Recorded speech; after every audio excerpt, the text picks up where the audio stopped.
We are now live. Sound check. Hamilton City Council meeting for Wednesday, June 22nd, 2022. Sound check.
We are live, and thank you, and good morning, everyone, and welcome to our hybrid, semi-virtual, in-person council meeting. And if you would all please rise for our national anthem.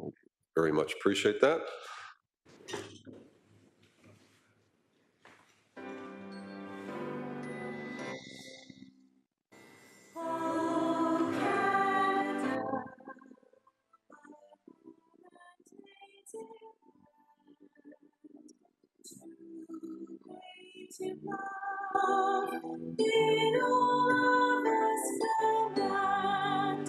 With glowing hearts we see thee rise, a true one, strong and free.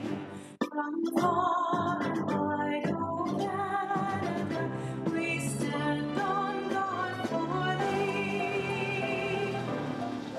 God keep our land glorious and free. O Canada, we stand on guard for thee. O Canada, we stand on guard for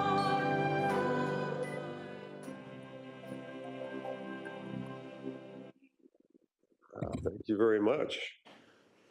And confirm that Esther Pauls is in good voice. Well done. Madam Clerk, you will confirm that there's quorum in the room?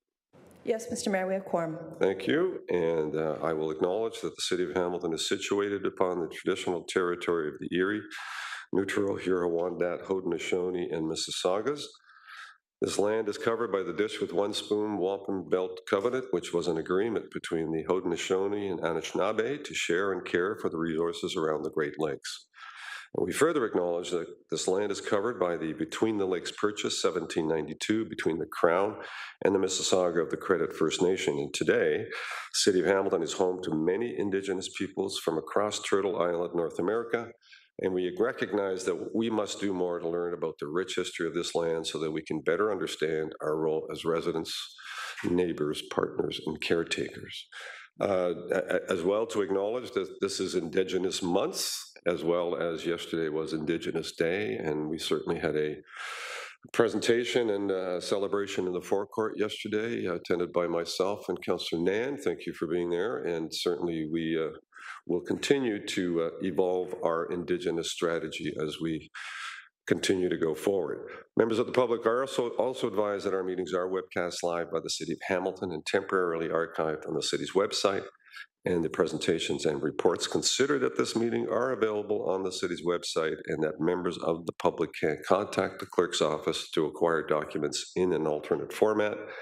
And as well, a reminder on the electronic devices to be on a non-audible function, and we are going to be adhering to the 5-minute time limit today.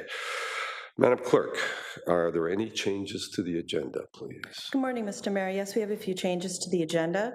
There are 3 added correspondence items. Item 4.6, correspondence from Alex Bishop on behalf of Harlow Capital and DCR Holdings, Inc., requesting a deferral of item 8 of the Audit and Finance Committee Administration Report 22-012 with a recommendation to be received and referred to the consideration of item 8 of the Audit and Finance and Administration Committee Report.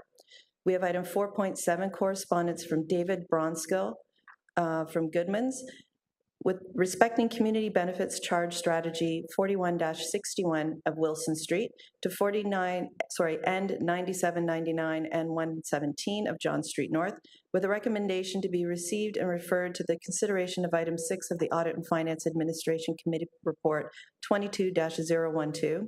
Item 4.8, correspondence from Don Danko, Chair of the Board of Trustees for the Hamilton-Wentworth District School Board, respecting the Hamilton-Wentworth District School Board of Trustee opposition to the proposed cultural heritage landscape design of the Ancestor High School lands, with a recommendation to be received and referred to item 3A of Planning Committee Report 22-010.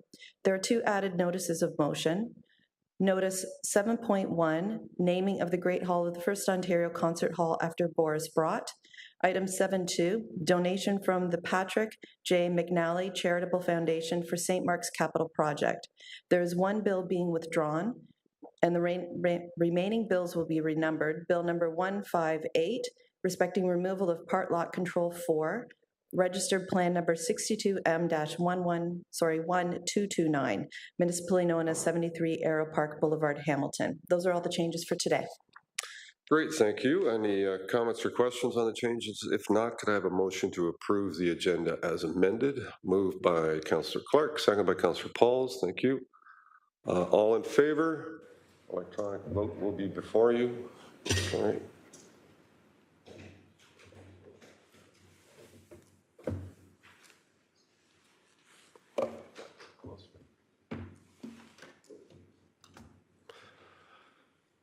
And Madam Clerk, you'll let me know. Anyone need to do a manual vote? Councillor Powers, I don't see on the screen at the moment, but He has a thumbs up. thank you. I require a vote from Councillor Danko. Oh, I've received it. Thank you.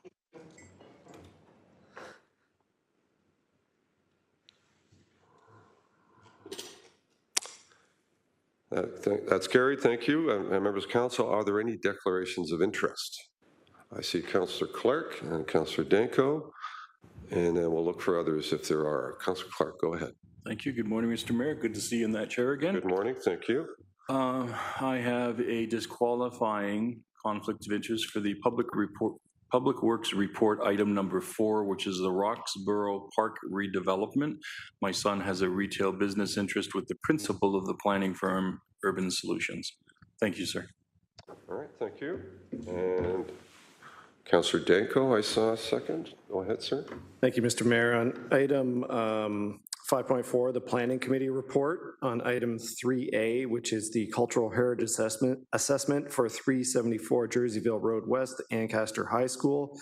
I have a non-disqualifying interest on this item. I have no pecuniary interest. However, there may be a perception of a conflict as my wife is currently the chair of the Hamilton Wentworth District School Board. Thank you. Okay, thank you. Any other declarations of interest?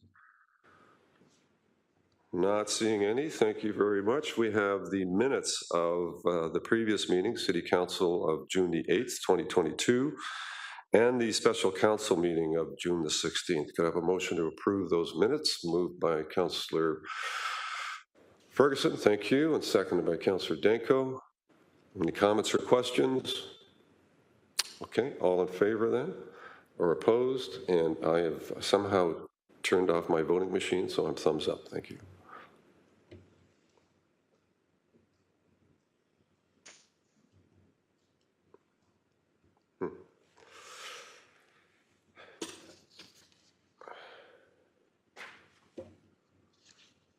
I just need a vote from Councillor Powers. Thank you.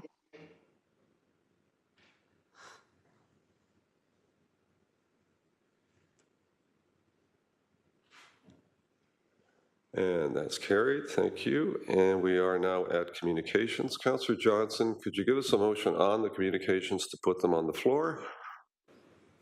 Yes, sir. Thank you. It's been moved by myself, seconded by Councillor Wilson, that the June 22nd, 2022 council communications be approved as presented. Thank you very much. So items of communications, anyone have an item that they would like to speak to or raise? Not seeing any indication. Oh, Councillor, yes, sorry, Councillor Wilson. Councillor Wilson, thank you. Go ahead.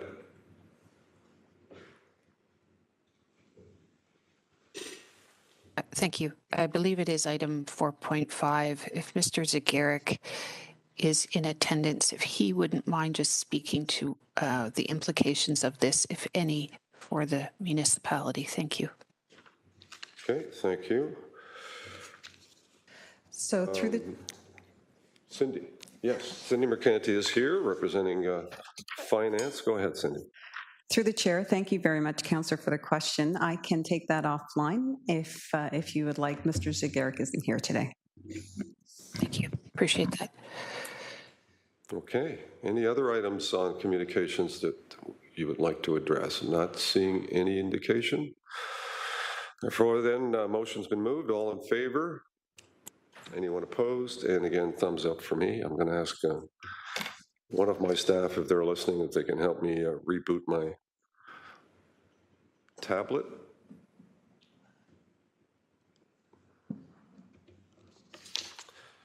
And a thumbs up for me.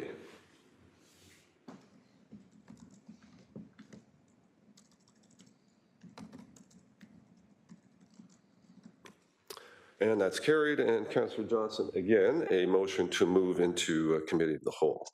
Thank you. It has been moved by myself, seconded by Councillor Partridge, that the council move into Committee of the Whole to consider committee reports. Thank you. All in favor or any opposed? I'm thumbs up. All in favor?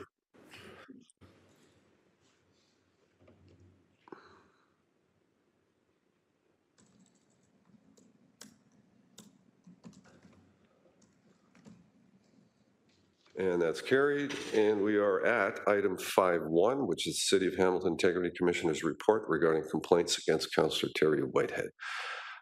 Is there a motion to receive this report? And is there any discussion on the report? We do have the Integrity Commissioner here. If there are any questions, were you intending on doing a presentation or? Yes. Good morning, Mr. Mayor. Good morning, Council. I'm Janice Atwood, and on another screen is Jeff Abrams, and together we are Principals Integrity, your Integrity Commissioner. We do like to typically open with a few comments if you would allow us to do so. We promise not to drag you tooth and nail through the guts of the report before you. Thank you. Appreciate that. Go ahead. All right. So this report pertains to a complaint we received late December, and we speak to that in the report. And on March 11th of 2022, we received another complaint filed by Human Resources on behalf of Councillor Partridge, and we addressed that in this report as well. As we say, we like to think our report speaks for itself, and you'll find the bulk of the analysis sort of segmented into three areas, starting at paragraph 28 through 66, intimidating staff to prevent publication of a report, threatening legal action against staff for carrying out their responsibilities, and harassing during a council meeting on February 9th. So we find that the complaints against the councillor are substantiated, and that the confronting of the clerk in her office constituted harassment and intimidation, and the leaving of the voicemail message for the executive director of HR constituted an attempt to intimidate her. And in both instances, we also found that the conduct amounted to reprisal under the Code of Conduct, which is prohibited reprisal for involvement in a matter being investigated previously by the Integrity Commissioner. And we find that the comments in the online chat room of the meeting of February 9th were aggressive and intimidating and harassing. We are not oblivious to the councillor's personal health issues, which he has repeatedly pointed to. And if his personal health issues prevent him from controlling himself, from engaging in aggressive and harassing behavior towards others, then we strongly encourage him to seek the professional medical support that is available to him. We reiterate that it is important to the rest of council to identify and call out bad behavior when it occurs, and to demonstrate leadership in challenging the councillor when he's being disrespectful or harassing. And we note that council has the authority and the obligation to do so, to ensure a safe and respectful work environment for staff, council, and the public. In this regard, council has the ability under its procedural bylaw to strictly interpret the rules of debate to curtail the councillor's interruptions and undesirable behaviors to the degree that they occur during the course of a meeting. And we certainly applaud what we have noted as our observations where council has exercised that ability. We certainly applaud that and encourage that. In our report of November 10th, 2021, where we found that the counselor had engaged in harassing and bullying behavior, we imposed a 30-day suspension of pay, as well as recommending remedial measures preventing the counselor from speaking directly to staff below the GM level. And council imposed additional remedial measures, removing him from positions of responsibility as chair and vice chair of committees. In keeping with the principles of progressive discipline, which we like to consider when we are looking at a remedy or a sanction, we are imposing a 45-day suspension of pay. We often say, we always say, we really are seeking course correction. That really is the end game for the most part that we try to bring about as Integrity Commissioner. And so what we were really seeking here is for the counselor to course correct or seek the supports that he needs in order to assist him in course correcting. Those are really our comments, and we can answer any questions you may have. Thank you. And with due respect to my councillor friends who are on the list already, if I might just ask a question at this point, and I thank you for the report and a continuing unfortunate situation that we are all grappling with, and I appreciate the recommendations that you've made and the investigation you've done. My question to you would be, the normal practice, I understand, is for the Integrity Commissioner, you, to deliver a copy of this report to the individual involved, well in advance so that they can review it and respond. Did Mr. Whitehead have that opportunity? Yes, Mr. Mayor, we do, as is our practice, provide a copy of the draft findings report, which is everything up to the point of recommendations. We hold that back. The councillor received that in mid-May. And as is our practice, we deal directly with the respondent councillor.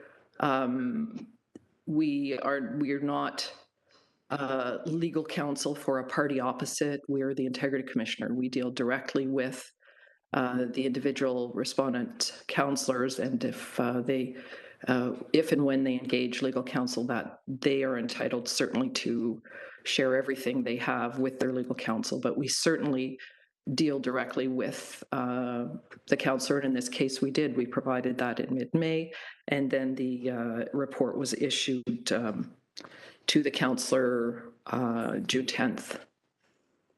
Thank you. So he had opportunity to respond to your suggestions in whatever way he wanted to respond, and he had opportunity to take it to legal counsel if he so chose to do that. Absolutely.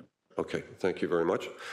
And I appreciate the effort put into this. And again, unfortunate, but in my view, certainly necessary. Councillor Clark, and then we have councillors, just for the record, Powers, Johnson, Wilson, Danko. Councillor Clark.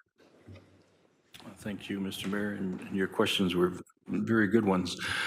Can I ask through you, Mr. Mayor, to our Integrity Commissioners, if Councillor Whitehead issued apologies to the staff and the councillor who he had treated unfairly and disrespectfully?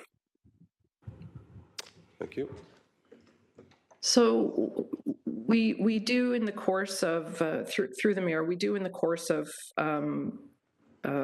any investigation canvass whether there is opportunity for resolution, and whether in looking at that there might be opportunity to arrive at an acknowledgement and apology, and in some circumstances that can resolve a matter.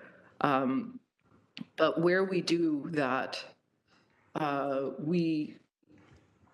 if we do not resolve, we don't typically disclose whether we were in those discussions.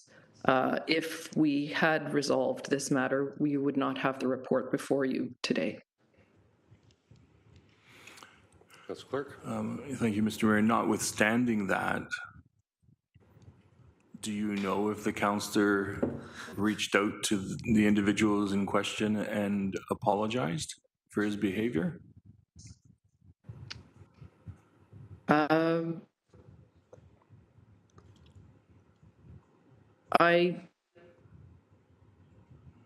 don't believe we have that information as to whether he did or did not. If he did reach out to them and apologize, I don't believe we have that information. We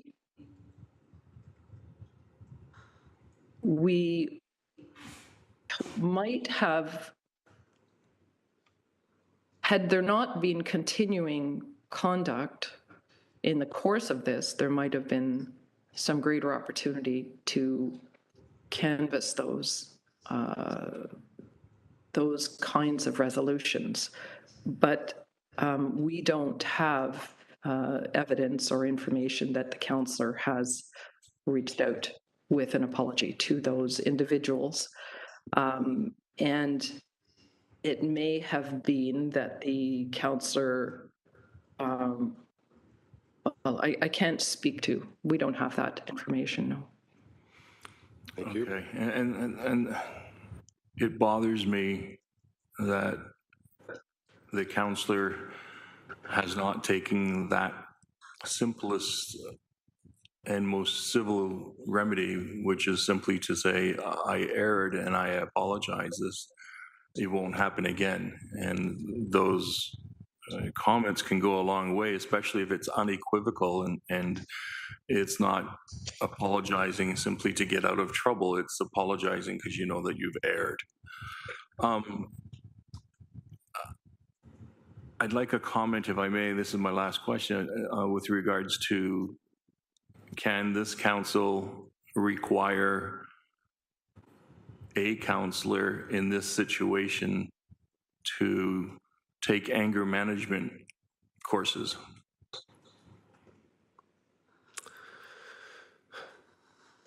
Ms. Atwood or Mr. Abrams? I don't know whether this council can require another member of council to engage in anger management. This council is not perhaps in a position to impose that. I think a strong suggestion is about as far as this council might go with that type of thing.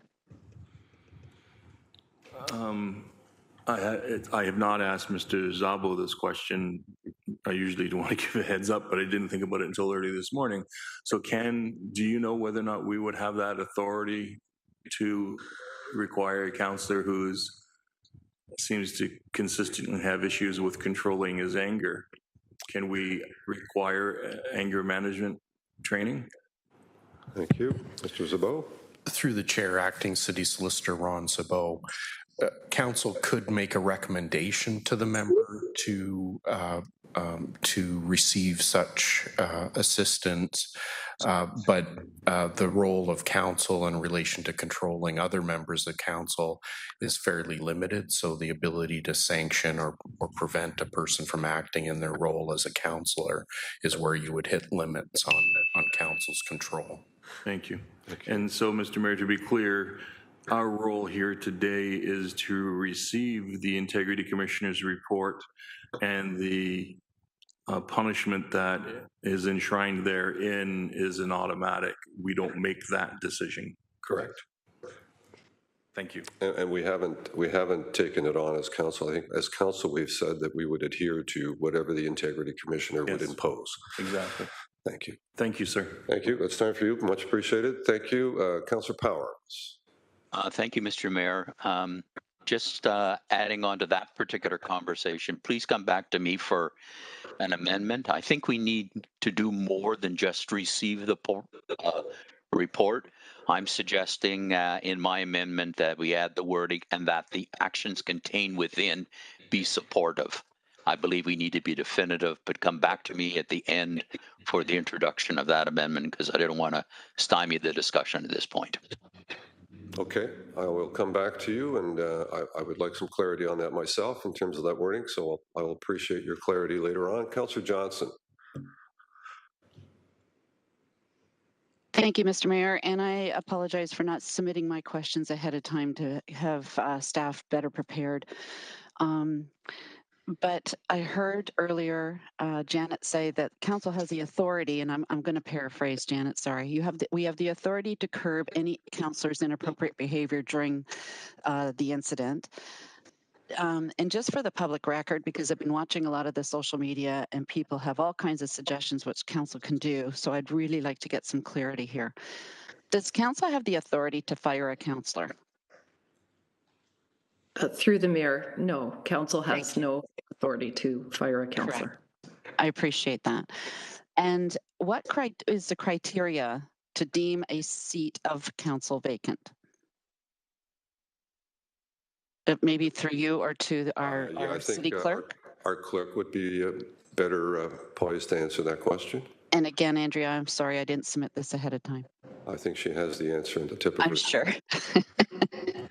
Yes, through the mayor, in order for a seat to become vacant, it would be a deceased member, a member would resign, or they would leave based on becoming elected to another level of government. What's the time frame, though? So if he does not attend a meeting for 3 months, then council can declare the seat vacant. Correct, sorry, and that is the other one, of course, sorry. I'm sorry, what was that? If they do not attend a council meeting for 3 consecutive months, council may deem it vacant. Okay, thank you. So the first 3 is basically on the power of the elected official. The other is at the discretion of council if they do not show up for 3 months consecutively. So thank you for that. And my last question to you, Janet, please, through the mayor. Does council have the authority to, as we did in your last report, we actually went a step further and said no chairing or vice chairing. Does council have the authority to suspend pay for longer periods of time, i.e. the end of the term? So through the mayor, that's an interesting question because at the City of Hamilton, as you are aware, council has delegated the ability to sanction or the authority to sanction directly to the Integrity Commissioner. It's a bit of an anomaly. This only exists in a handful of municipalities where council has done that. You're not all alone, but you're one of a very few. In doing so, one might argue that you don't have any ability to do anything with the sanction imposed. There is, of course, a legal argument that council, anything delegated can be undelegated, so council can actually take it back. So. Okay, no, I really appreciate that. And those are my questions, Mr. Mayor. I really appreciate that for the public record alone. Yep. I do want to put out there right now that for some of my colleagues that have been victims of this situation, it's not new. It's been going on for the 12 years I've been here, in and out for different things, different people. But I want to apologize and offer my support to my colleagues who feel right now that they're not in a good place with this counselor. But anyways, I just wanted to put my support out there for you. Thank you. Thank you. Appreciate that. Councillor Wilson. Thank you. I have comments to offer once the questions have been exhausted. I think I have a single question, so if I could note to come back on for a comment, please. Thank you to the Integrity Commissioners. In your report, you submit that it is this council's collective responsibility to promote and preserve, in paragraph 78, a workplace free of aggressive and harassing behaviors. And while I'll speak to the behaviors that our staff were subjected to, we have an elected colleague who you found, in fact, paragraph 65. We find that Councillor Whitehead's comments directed at a colleague in the online chat were aggressive and threatening towards her. Paragraph 66. She has shared that although she is not often intimidated by others, I can certainly concur with that. She does feel some anxiety and stress about returning to in-person attendance at City Hall, given that her office is located directly across from Councillor Whitehead's. So my question to the integrity or to the city manager is the following. Is it within our charge, if those are our responsibilities, what measures and methods do we have to ensure that when we are at work, that we feel physically and emotionally safe? And I also note that Councillor Whitehead appeared unannounced physically at the office of the city clerk. Is it within our charge to preclude someone from entry to City Hall, please? Thank you. So through Can the you answer that mayor, question? Yeah. through the mayor, yeah, perhaps we can provide a little bit of guidance in that. Thank you. It is within council's purview to impose additional measures, which are perceived as remedial measures rather than penalizing.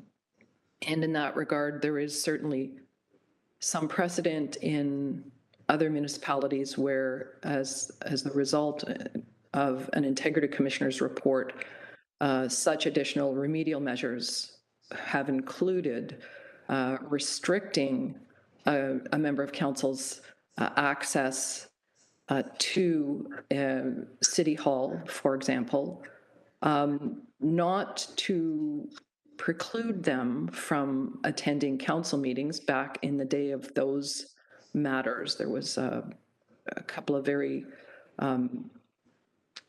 sort of well-publicized cases that existed.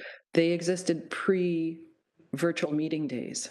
And in those particular cases, the measures put in place curtailed the member of council from sort of free access to City Hall. So in other words, curtailed the ability only to attend for council or committee meetings that they were participating in, et cetera. It certainly would be, in our view, within the purview to impose those kinds of measures. And now with the advent of electronic participation in meetings, and as we're doing today, it certainly would be within the realm of the reasonable or practical remedial measure to curtail the ability to physically attend City Hall. So a long-winded way of saying, yes, probably council has that authority, and it could be to prevent a councillor from attending at City Hall other than for necessary business, which might actually no longer be necessary for the purposes of attending meetings, which can be done virtually. Thank you. Mr. Mayor, may I just piggyback on Janice's comments? Is absolutely correct. And just to inform council, you are aware that there was a consultation on the Integrity Commissioner regime and the role of codes of conduct announced by the province last year. In that, we had submitted on behalf of MECO a proposal that the province make it clear that councils have the ability to take these remedial steps that are directly associated with preventing the harm. We believe it's there, but just to clarify the role, because frankly, those kinds of steps can be better at course correction than the imposition of a sanction. And much was said about whether the sanction should be more or less, or whether it's suitable in any particular circumstances. So it's an excellent question, and it's an area where perhaps some clarity is needed in legislation, but we believe that there's sufficient room for council to act in a remedial way. Pardon my interruption. Okay, thank you. Councillor Wilson, that's time for you. I'll get you on a second time. You did mention an added comment later.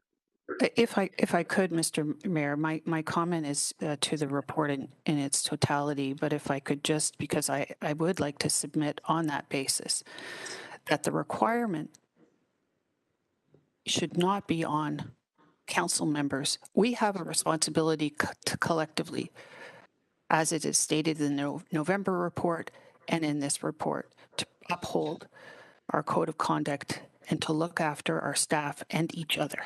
I would submit it is not the responsibility of members of council to adjust their behavior, have to work from home, nor is it the responsibility of our staff to have to work from home and always be worrying. For those who have been subjected to harassment and bullying, it eats into your pores. You're in a constant state of fear and apprehension.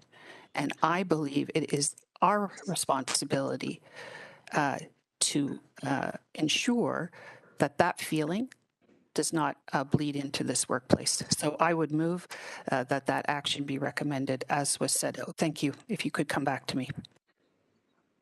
I will. Thank you. Councillor Danko. Thank you, Mr. Mayor. This might be more of a question to our city solicitor than the integrity commissioners, but I'll just pose it and then you can decide. In response to the integrity commissioner report, there was a Spectator article that was published yesterday, and it states that in the interview with Councillor Whitehead, he predicted that his legal retaliation would likely be, quote, one of the largest multi-million-dollar lawsuits the city will ever see, end quote. So my understanding is that as a city, we don't do business or correspond in any way with a party that is threatening legal action against the city. And that is in order to protect the city's interests, and any correspondence therefore goes through legal. So my question through you, Mr. Mayor, is that we have a councillor that is on the record quoted in the newspaper as threatening a multi-million-dollar lawsuit against the city. We have a councillor that is known to record conversations without the knowledge or consent of those being recorded, and that is detailed in the report that's before us. So is there a recommended course of action for staff, for councillors in our future interactions with Councillor Whitehead from a legal perspective, knowing that there is an open threat of a lawsuit against the city? Thank you. If I might, I have advised staff for many, many months now to document based on Mr. Whitehead's comments, and all through HR and clerks and any others have all been well aware of Mr. Whitehead's assertions of potential lawsuits, and they're all taking precautionary actions and documenting all interactions on an ongoing basis, including emails. And all of that is being harbored and separated and accounted for. So I'll turn to Ron in terms of that kind of legal standing. I don't want to get into a legal debate here because, we're talking about a council issue, but you're right to point out that that's a claim that Mr. Whitehead has made often. Through the chair, acting city solicitor Ron Sabot, other than that press report, I'm not aware that legal proceedings have been directly threatened against the city. My understanding is that staff continue to operate under the directions of council in respect of communications directly with Councillor Whitehead, and so that limits the amount of contact that is expected through staff. The mayor's comments about documenting interactions is worthwhile advice to follow in this circumstance. And if you give me a second, I was just thinking of one other thing that since it was on the fly question, we'll give you some time to think about that. I'll go to Councillor Danko if there's any additional questions. Okay. We're kind of working on the fly here, so I think we should allow some latitude when we're getting into some of these deep questions here. So Ron, you can, if you have a further thought, let me know. Councillor Partridge. Yes, thank you, Mr. Mayor, and I must apologize. I do have the allergy thing going on today. I'd like to respond to, I believe it was the first speaker, my colleague, who asked about if an apology was offered. And I can confirm that an apology was not offered. However, I'd also like to just remind everyone that there is a pattern of behavior with this individual, and the pattern is to bully, to rant, to threaten, and then when called out, apologize. And to me, accepting that apology is enabling the behavior and the pattern to continue.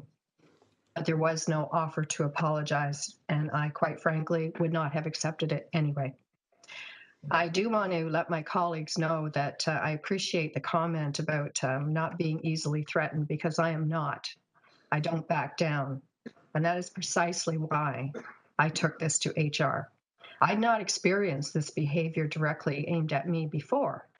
And so when it was, the threatening, the bullying, the ranting, my concern was if that behavior can be directed at a colleague around this council table, what is going to happen to staff potentially?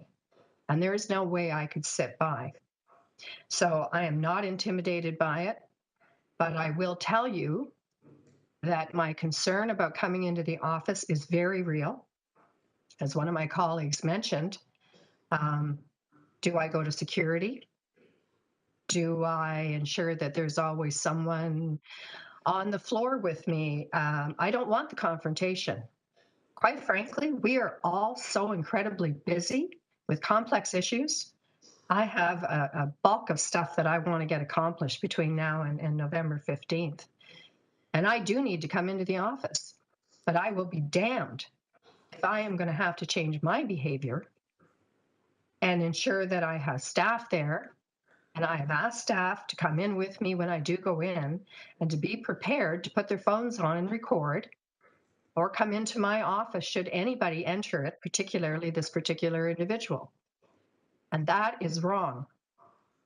And I stand by that. I would stand by that for anyone within that building, any person, any human being. Nobody should have to feel that way. And this is coming from someone who's not easily intimidated. I just don't want to deal with it. So I want to thank everybody for your comments. And I agree with any of the suggestions that have come forward. Enough is enough. We have put up with this for too long. And we've got to do something about it. Thank you, everyone. I appreciate it. Thank you. Hello? And we are doing something about it, I think. Hello? You're 100% right, and I much appreciate it. Hello? Councillor Nan? Can you hear me? Thank you. Mayor, do you want to first make sure that the meeting is secure? Yeah, I'm just going to check on who's trying to dial in here. Who are we talking to at this moment? Councillor Whitehead. Thank you. It's not your turn to speak. You're. No, I just wanted to let you know. I don't see you on the screen. Thank you. And I'm not going to have an interaction with you right now. I'm going to go to Councillor Nan. Councillor Nan, go ahead.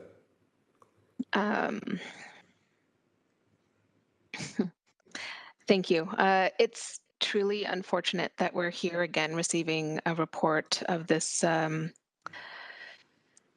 type. Thank you to the council colleague and to staff for using the channel of our Code of Conduct accountability through the Integrity Commissioner. I would concur with a previous colleague that apologizing for repeat behavior is not enough when it is clearly impacting workplace safety and our corporate responsibility of ensuring a workplace that is harassment-free and intimidation-free.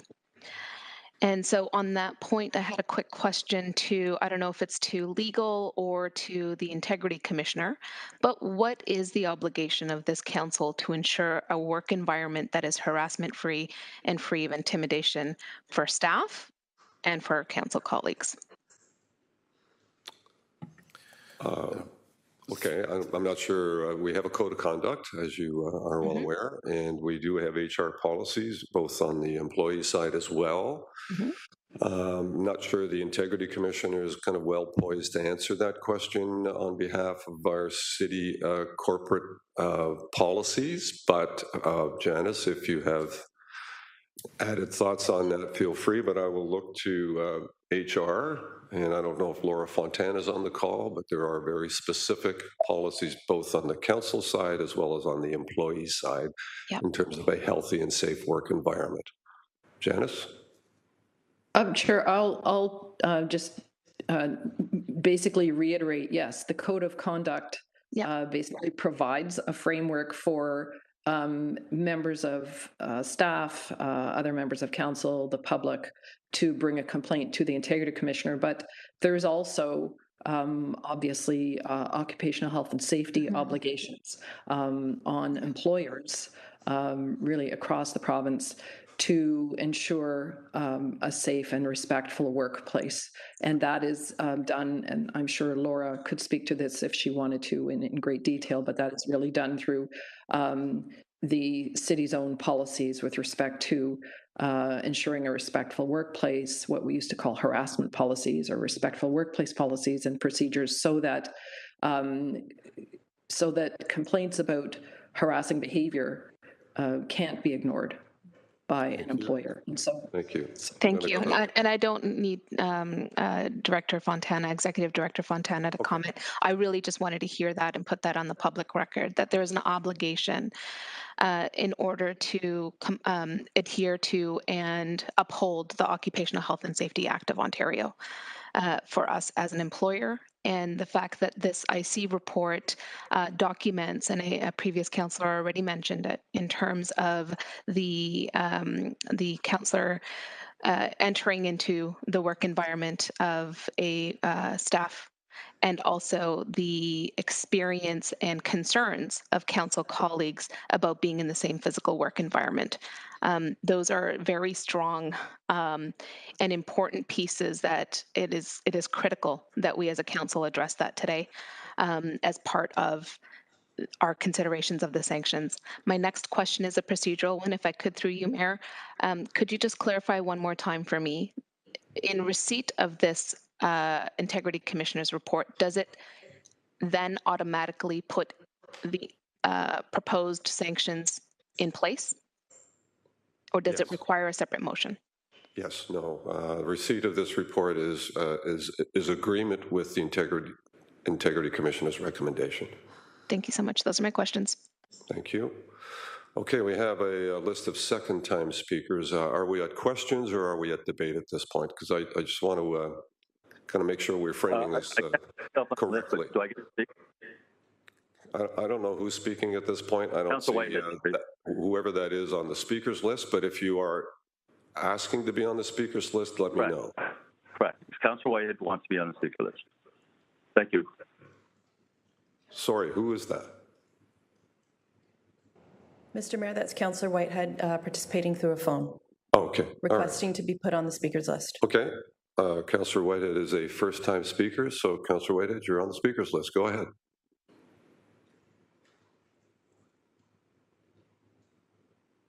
Are you there?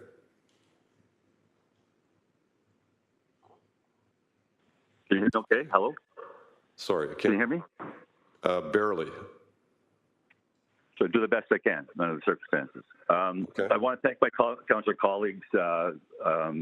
You know, there's an old saying, I forgive my enemy because at the end of the day, they don't know what they do, or what something along that line.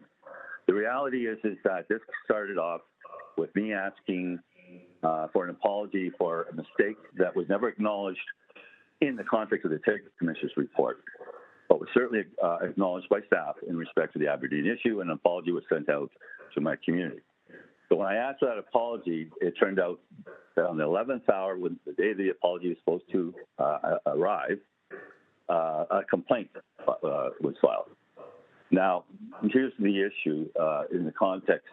It was a complaint based on a particular individual, and it was listed in the complaint I received.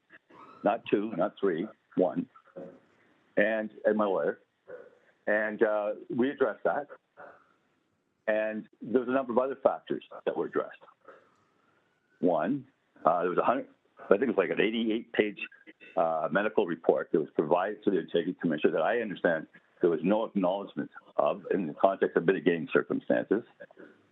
There was a report, a procedural questions asked in regards to the authority of the Integrity Commissioner to be on the floor of council, and based on two precedents that were set by previous Integrity Commissioners, and that wasn't talked about in the context of mitigating circumstances.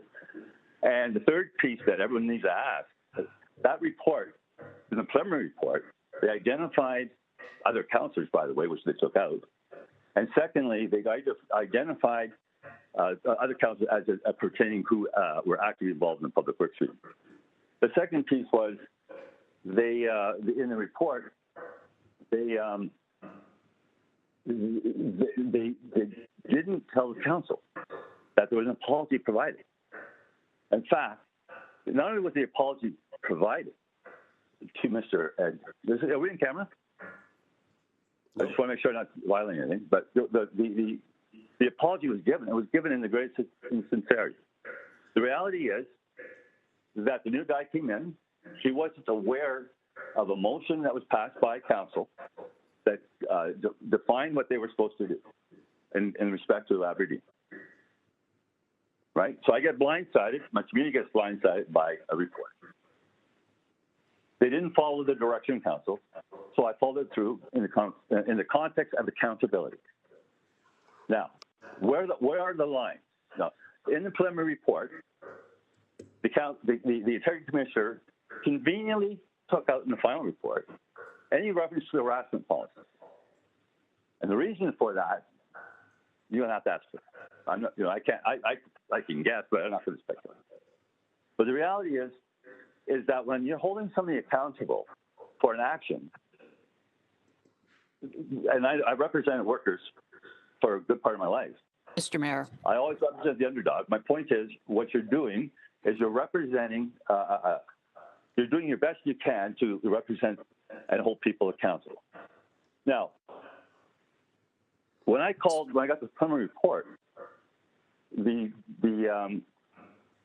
I'm going to reveal this now. I have an infection that is basically incurable.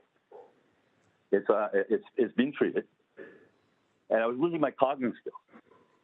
I used to have Kristen fall around because it was something I could not control. And the reality is that kicked off something I've never experienced before. That was depression and anxiety. 60 years, never experienced it. So what happens is I reveal this to the Laura Fontana and the director of human resources, and I revealed this to the city manager even before that, in room 364 as well. And I said, I have to go off. I have to get expertise help. I'm struggling. I can't even get out of my bedroom. And some counselors might have known because I was sharing it with them. Councillor, just let me just give you a warning here that you've got 30 seconds left, and I'm going to adhere to the 5-minute time rule for everybody, including yourself. Mr. Chair, can I answer this question in regards to fairness and latitude? My understanding is in most councils, they allow the person that's being alleged of violating the time necessary to provide the counselor to the integrity commissioner. So the point I'm asking is, if you give me 5 minutes, I think that's hardly not just, but I mean, I have to respect that because that's. But we have, and I want to give this an example as a precedent. We've been told by our lawyers, for example, we got a leave case with. Councillor, I know you're on a roll, but I can put you on for a second time. In fairness, that's every councillor's right to go on a second time. I need to address these issues. I'm going to ask you in fairness. Could I have the additional time to do that? And if you choose not, I guess I have no choice but to respect that. But my point is, I appreciate that. This is not I'm going to ask you to adhere to the 5 minutes. And so, your opportunity to question all of this, you've had. And no, sorry, I didn't. Sorry, Mr. Chair. Sorry, I'm sorry. If you continue on with this, I am going to cut you off. Yeah. Okay, so it's your choice. Just one last thing. So thank you. If you wouldn't mute that microphone for me, I appreciate that. I don't want to make this worse, but the reality is that we do have to have 5-minute limitations. I have on for a second time, Councillor Powers. Councillor Powers, go ahead. Thank you, Mr. Mayor. I have an amendment. I indicated that the motion before us says to receive the report. I'm asking for the addition of the words "and that the actions contained within be supported." And if there's a seconder, I'd like to speak to that amendment, or do you want to leave the amendments to the very end after you've had the second-time speakers on the on the subject. Amendment is appropriate now when you prepare to put it. I will just acknowledge once again that our receipt of this report is approval of the recommendation. So, you know, in some respects, what you're putting forward is over and above and maybe somewhat unnecessary. But if you feel that that is an additional affirmation of the report, that's yours to choose. So please allow me to allow it to stand. That's if I've got a seconder to allow it to. I will ask to see if there's a seconder for that. Councillor Clark will second it to get it on the floor. We're going to deal with these amendments one at a time, so we're going to deal with this one. So any comment or debate on this amendment? So may I speak to it, Mr. Mayor? Yes, you may. So the reason, and yes, I am aware that receiving the report as requested by just immediately before Councillor Nan asked that particular question, does receiving it confirm the actions in it? For those of us around the table, yes, we're aware that the actions contained in the report, but I'm going to say for the vast majority of the public who are either listening to this or what we reported, all they'll see is a motion that says that the report from the Integrity Commissioners was received. I believe that Council needs to be more definitive, and if they support what is suggested in the report, we need to be definitive and say that we support that. I ran this by the Clerk's Department this morning. Originally, I had indicated that it be approved, and then I took that back and said supported, and the Clerk's Department had no problems with me introducing this as an amendment. So I have nothing more to serve, Mr. Mayor. And I don't either, quite frankly. So let's test the will of council on that. If there's any further debate, let me know on this amendment. Councillor Farr. Just seeking the thoughts from our Integrity Commissioner on the amendment. Is it redundant? Is it applicable? It looked like you wanted to, it looked like you were trying to indicate anyway, Janice. So through you, Mr. Mayor, that's my only question. Janice? Through the mayor. Darn, I have no poker face. Sure. I think for the reasons articulated by Councillor Powers, for the public's understanding, it probably is. It's. I understand it to be that it's an endorsement of what's before you. So I think it is appropriate. Thank you. Councillor Farr? No? Okay. Any other comments or questions on this amendment? Point of order. Ferguson. Point of order. 1 second. I've got Councillor Ferguson, and then I'll entertain your point of order. Councillor Ferguson. Can't hear you just yet. Is that better? You hear me now? Gotcha. Thank you. So my only question is to the clerk, and we delegated everything related to a complaint against a member of council to the Integrity Commissioner. And I think they've made it very clear that if we receive this report, it's enacted.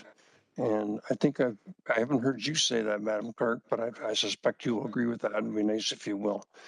My only concern by doing this, does this then mean with every future submission by the Integrity Commissioner, we're going to have to pass this motion again? Thank you. Madam Clerk? Through the Mayor to Councillor Ferguson, it is only necessary to receive the report. The delegated authority to the Integrity Commissioner has been set out that they impose the sanction. What I heard from Councillor Powers is that he wishes it to also put that council endorses or supports. I think the question was, does it change our delegated authority? And we would actively have to reconsider that to make that change if we were to go down that road. So thank you, Mr. Mayor, for making that clear. Authority. Yep. Thank you. Councillor Whitehead, you had a point of order. Make sure it's a point of order. I think Councillor Ferguson covered it very well. The reality is that I think, quote Tom Jackson, that we shouldn't be making. I want to understand your point of order. So I don't want you to intervene. We decided. You're on the speaker's list for a second time. So what's the point of order? What did we miss? Well, the point of order is that the council made a decision that they didn't want to judge their colleagues. so that they would delegate that authority to the Integrity Commissioner. That's This would be taking a step away from that. That's a point of debate, not a point of order. I appreciate that. No, that's a point of order. And you're 100% right. Council did do that. And if we wanted to undo that, we'd have to actively put forward a motion to reconsider that. So we're good with that. Councillor Wilson, second time. Thank you. My intent of requesting to be put on a second time was to move a motion, but before I do that, I think it is incumbent. The person who is subject, Councillor Whitehead, who is subject to the November report, and now this, has once again maligned the reputation of a staff member of the City of Hamilton in suggesting or stating that a due process was not followed. The Integrity Commissioner has found against Councillor Whitehead, and I think it is incumbent on us to uphold and affirm our confidence in our staff and the process they followed. In this case, his ongoing concern with Aberdeen. So just to be fair, I don't think anyone's questioning that at all. I think Council is unified on that front. No, I understand that. I'm speaking to comments made by Councillor Whitehead. Thank you, Mr. Mayor. I had asked, was probing with the Integrity Commissioner the ability of Council as part of our responsibility to upholding a safe workplace to ensure that safety is afforded and accorded to all members. So I would like to move a motion, please, at this time. It's moved by myself and seconded by Councillor Nan, that the necessary actions be taken to forbid Councillor Whitehead from entering City Hall. I'm sure I could word it better, but at this time I don't have that eloquence available to me. Okay, that's an appropriate motion. That's been seconded. Any comment or debate on that motion? Excuse me, just a process questions, please. Yeah. Did we vote on Power's amendment already? Oh, sorry, did we not? Oh, okay. My apologies. Thank you. I've been a little bit distracted. So let me go back to that, and then we'll deal with Councillor Wilson's. My apologies. So on Councillor Power's amendment, comment again, Councillor Ferguson. Go ahead. Sorry, I never got an answer to my question. Do we have, and you answered it very eloquently, Mr. Mayor, but we never got an answer to it. You just moved on. Do we, in fact, have to change our delegated authority on this matter in order to proceed with this amendment? No, I think the answer to that is no. Madam Clerk, could you confirm that? No, Council has the authority to impose further sanctions outside of a financial penalty. And I just want to clarify as well that the motion, the report was on the floor. There was not a motion to receive on the floor. So we could make Councillor Power's motion to receive and endorse, and then we could make Councillor Wilson's an amendment to that motion. Yeah, I think we're receiving, I think that's the way Councillor Powers framed it, which is to receive and support. Is the way I heard it. That's the right words, Councillor Powers? Yes, Mr. Mayor, the actual word verbiage I had, and that the actions contained be supported. So, but I'm in total agreement with the alternative wording.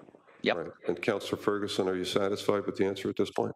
Yeah, I think I got a clear answer that we can do it without amending it. I think I heard the clerk say that. All right, thank you. Let's go to the vote on Councillor Powers' motion to receive. Now, we can't. There are further amendments, so we have to deal with all the amendments before we actually receive and support, right? So let's hold Councillor Powers' receive and support amendment, and let's go to Councillor Wilson's recommendation, which is to disallow, if I got it right, Councillor Whitehead from attending City Hall. Mr. Mayor? Yes. May I know, having been in your situation, you're not privy to the chat. If I could read it out, please. Yes, please. Thank you. In order to fulfill our obligations under the Occupational Health and Safety Act of Ontario, that this council move to preclude Councillor Whitehead from the premises of Hamilton City Hall for the remainder of this term. Thank you. Okay, thank you. I'd like to go to the speaker list, please. Councillor Whitehead. Yeah, 1 second. You're on the speakers list in a moment. On this, 1 second, Councillor. On this amendment, I hear Councillor Whitehead, so you're up first, and then other comments. I have some comments myself. Councillor Whitehead. Thank you. Well, I think it's premature. The allegations never suggested anything. It was isolated circumstance, and it's debatable where these lines are being drawn. I'm not suggesting that some people feel that how they feel. I think the question is, where do you draw a line in the context of holding people accountable versus what they call bullying? So bullying exists, and we need to fight it. No question about it.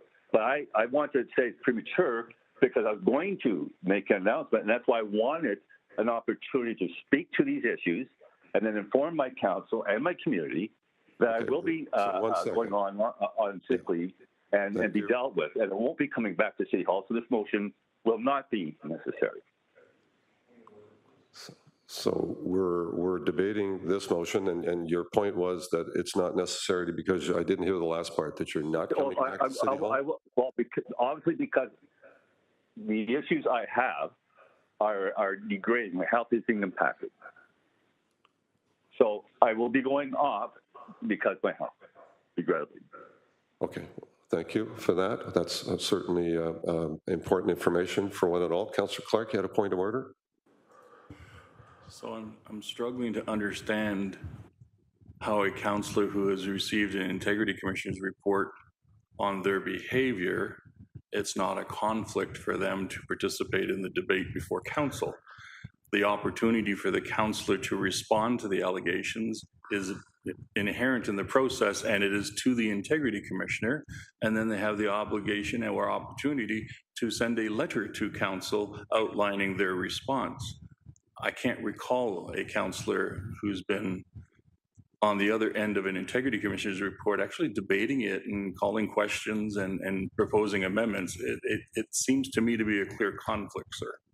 I don't disagree, and on a personal level, that's a personal choice. I did check with the clerk, and there's nothing to prevent the councillor from engaging in this issue in this manner. So I think it's regrettable that he's chosen to do so, but he has chosen to do so, and that's his right as a councillor. Can I speak to that point? No, hang on just a second here. You're going to have multiple points of privilege and order, and most of them are not valid. So I'm going to go to the next speaker on this motion, which is Councillor Farr. Go ahead, Councillor Farr. Well, I was going to speak to what Jeffrey had mentioned earlier about what we have now is some councillors wanting to add a little oomph, which is in our authority to do so with what's before us, notwithstanding council's resolution, one of the few municipalities who leaves it in the hands completely and fully of the Integrity Commissioner. But in this case, it's clear, especially with the motion before us, that we want to add oomph. And with that, Jeff, you had said, and then I have a comment about what we're hearing from our colleague, Terry, and that'll be it for me. But Jeff, you said there's an example where this has been done in the past and you didn't offer specifics. So through you to our IC, Jeffrey Abrams, what exactly and where did this happen and what exactly was the issue? Thank you. Jeffrey? Yes, I believe it was Janice who mentioned that, but there have been situations, what spring to mind is Sarnia, Woodard Stouffville, where the councils have attempted to address concerns with respect to this kind of conduct by imposing restrictions, physical barriers, barring from buildings, barring from any municipal property in the case of Woodard Stouffville, which I believe was later found to be a deficient step taken by the municipality because it was too restrictive. I believe, members, what you're attempting to do is to find a proportional response that offers protection for the staff and for yourselves. And in that regard, it may be difficult to craft that precisely right here. I understand that your Human Resources Department has the ability to put together safety plans and to identify practical, rational, proportionate steps that could be taken to protect staff, to abide by your obligation under your policies to provide a safe and respectful workplace without going so far as to prevent an elected official from carrying out their duties. So it may be a two-step process to find the right solution in this case, but our belief is that it is within your power to do so. The legislation is not clear, and what I was referring to earlier, Councillor, through the Mayor, was a potential outcome of the provincial consultations, which would make it clear that councils would have the ability to take remedial steps directly related, directly proportional to the matters that were complained of. Thank you. Councillor Farr. So a potential outcome through you to Janice specifically. So I heard Sarnia in there. What happened? What was the cases where the councillors in those municipalities in Ontario imposed something very similar to what we're seeing here with this amendment? What was the situation? What was the incident or incidents through you, Mr. Mayor?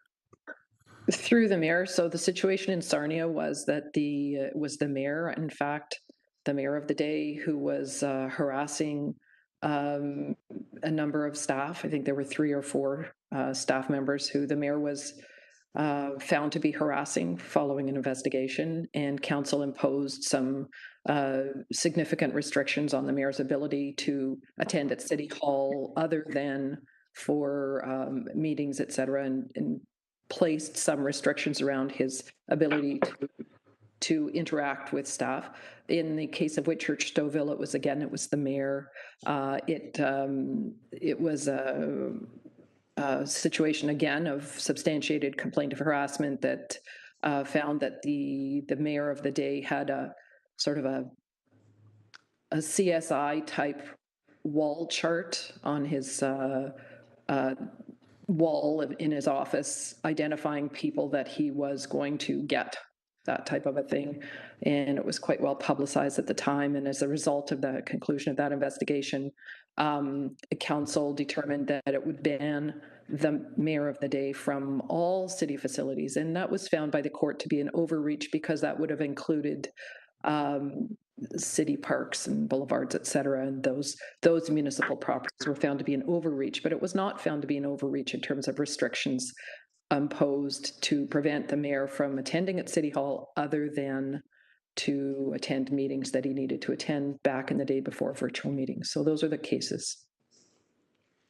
Thank you. That's far. Time almost 11 seconds. So verbal harassment in my 11 verbal harassments in both cases, not physical. Thank you for the answers and the explanation. And I just got to tell you, I'm supportive. I'll be supportive. I think we'll all be sticking together.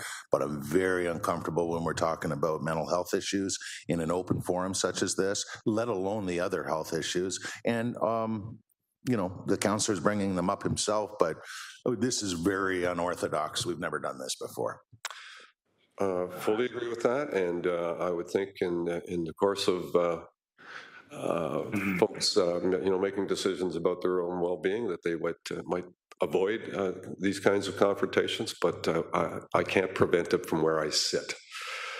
I have myself on the speakers list on the last motion that was put forward, and I do have some discomfort with that. I don't disagree at all with this notion of healthy and safe, not a notion, an important requirement to provide a health and safety work environment. I would much prefer to ask our staff to make recommendations on how we can take the appropriate steps to put that into place for all concerned. But to do an outright ban gives me some discomfort, and I would prefer that we get some advice from some of our security people and some of our HR staff and others to look at ways and means where we can continue to provide a healthy and safe work environment. without requiring the individuals that have been challenged to make changes themselves. So I would have some discomfort with this motion, and I would be more than happy to refer that to our staff for some recommendations on how we might continue to provide a healthy and safe work environment for all concerned. That is my view. Councillor Nan on this motion. Councillor Nan, go ahead. Thank you, through you, Mayor. And to be clear, the amendment here is not to impact the councillor's ability to participate in any way or fulfill his obligations in any way as a councillor.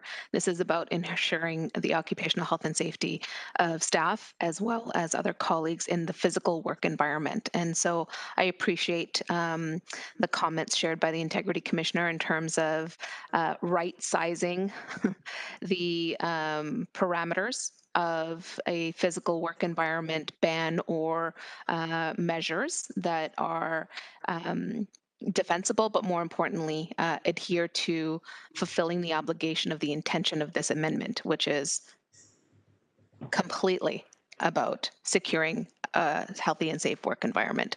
So I believe that those there may be some further amendments coming forward, and based on the information in good direction that staff have brought forward. Thank you. Thank you. So on the amendment that we're currently discussing, Councillor Clark. Thank you, Mr. Mayor. And I know that you understand this, and I think most around this room understand it. There's an inherent power imbalance between an elected official and the civil service who work with the elected officials. While we frequently use that term, we work with our staff. The staff feel more like they work for us, and that the city manager is the boss, but we advise the city manager. And so there's always this tension when councillors walk into their office unannounced. It feels like the boss is coming in to criticize me or put me in my place or correct something that I've done. That's the feeling that the staff have when you walk into an office unannounced. With regards to this amendment, I might suggest that the intention is really good to protect our employees from any threats or harassment, but we may be able to parse it a little more simply by requiring that Councillor Whitehead only communicate with staff and council via email.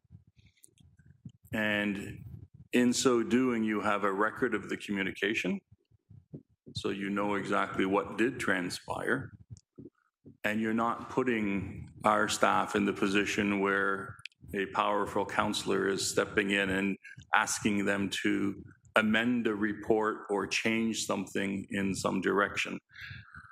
If you require that he communicate by email, then there is no need for him to attend City Hall. He can attend virtually, and everything else is done by email. So it really does accomplish what the intention is without getting us into that gray area where we have prohibited an elected official who has rights and privileges to attend City Hall.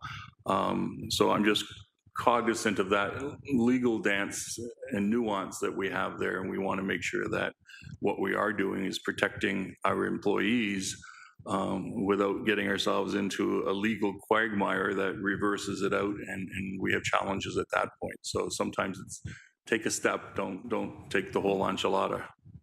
I'm mixing my metaphors again. Thank you. Fair comment. Thank you. Councillor Johnson and then Councillor Ferguson on this amendment. Yep, thank you. I'm fully supportive. We all know that councillors and mayors should be held to a higher standard, but not a double standard. If this was any other employee with this type of background and this type of history, we would not be sitting here on this debate in its almost second hour. This is case closed, and as far as I'm concerned, we should fully support it. Thank you. Thank you. Councillor Ferguson. Thank you. I agree with you, Mr. Mayor. I just don't want to do this on the fly. We heard Councillor Whitehead saying he's now going to take another leave and won't be coming anyway, so it'll give us more time. I heard Councillor Farr pushing hard, as he should, to find out what other municipalities do in this situation, and the city of Hamilton will now go on that list. And I want to make sure we get it right. I heard a commentator, the morning man on CFRB the other day, saying that Hamilton Council is terribly dysfunctional. And so why would Andrew Horvath ever want to be mayor of Hamilton? And so I worry about those kind of conjectures, and I think it was all stimulated by what's going on with the councillor. But I would like to, I would, if you want to move it, Mr. Mayor, I'd be happy to second that. We just ask for the professional opinion about what's appropriate. Does he check in with security when he comes in? Does he communicate only by email? I would like to get the experts, including the Integrity Commissioner, to give us advice on this, because it's going to be used as an example around the province and when it comes up. So if you're looking for a seconder, I'm your guy. Okay, thank you. I've not gone down there yet, but we'll see if we get there. Councillor Wilson and then Councillor Farr. Thank you. Councillor Wilson.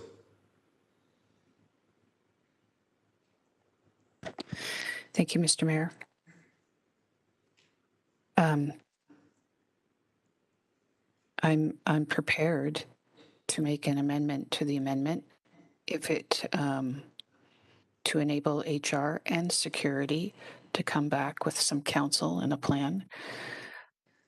I do wish to speak to, however, the fundamental importance of this moment and what. Can I just pull you back though? If you're making an amendment, make the amendment.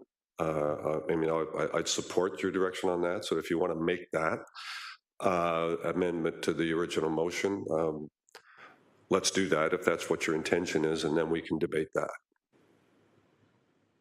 Okay. Thank you. Okay. I am very, I would like to put the amendment forward, but I would also like to hear from Councillor Partridge, because I would like to know what she needs. I think it's incumbent on us. If we could ask the Integrity Commissioner, our corporate security, and human resource to examine and report back on a plan of action and to consult with members of council in so doing, that would ensure that we adhere to our obligations for a safe and healthy work environment, and that meets the needs of all members of staff and council, please. Thank you. And so I'll take that as an amendment for your original motion, and I can support that amendment fully. You did mention Councillor Partridge, and I would say in the course of them doing that, consultation with all members of council and those that are particularly involved would actually then happen. So can we take it that by virtue of your motion that work will be done? Yes, it will. I would just like to make sure that she's the first one interviewed. And if I could ask, if you don't mind, how quickly this could be done, because I would like to put a time on it through you to staff. Could I ask that now? Thank you. We don't have HR. So Laura Fontana, you are on the call. So Laura, I would suggest that work begin immediately. And I know that some conversation around that has already occurred. So Laura. Thank you, through you, Mr. Mayor. Indeed, we would undertake an investigation to conclude a safety plan, for example, and whatever measures that would come out of those recommendations flowing from the investigation. Our team in HR, so our health and safety team primarily, our manager of health, safety, and wellness, would oversee that investigation, and we do it quite often in other circumstances across the organization. And that plan will include various types of security measures.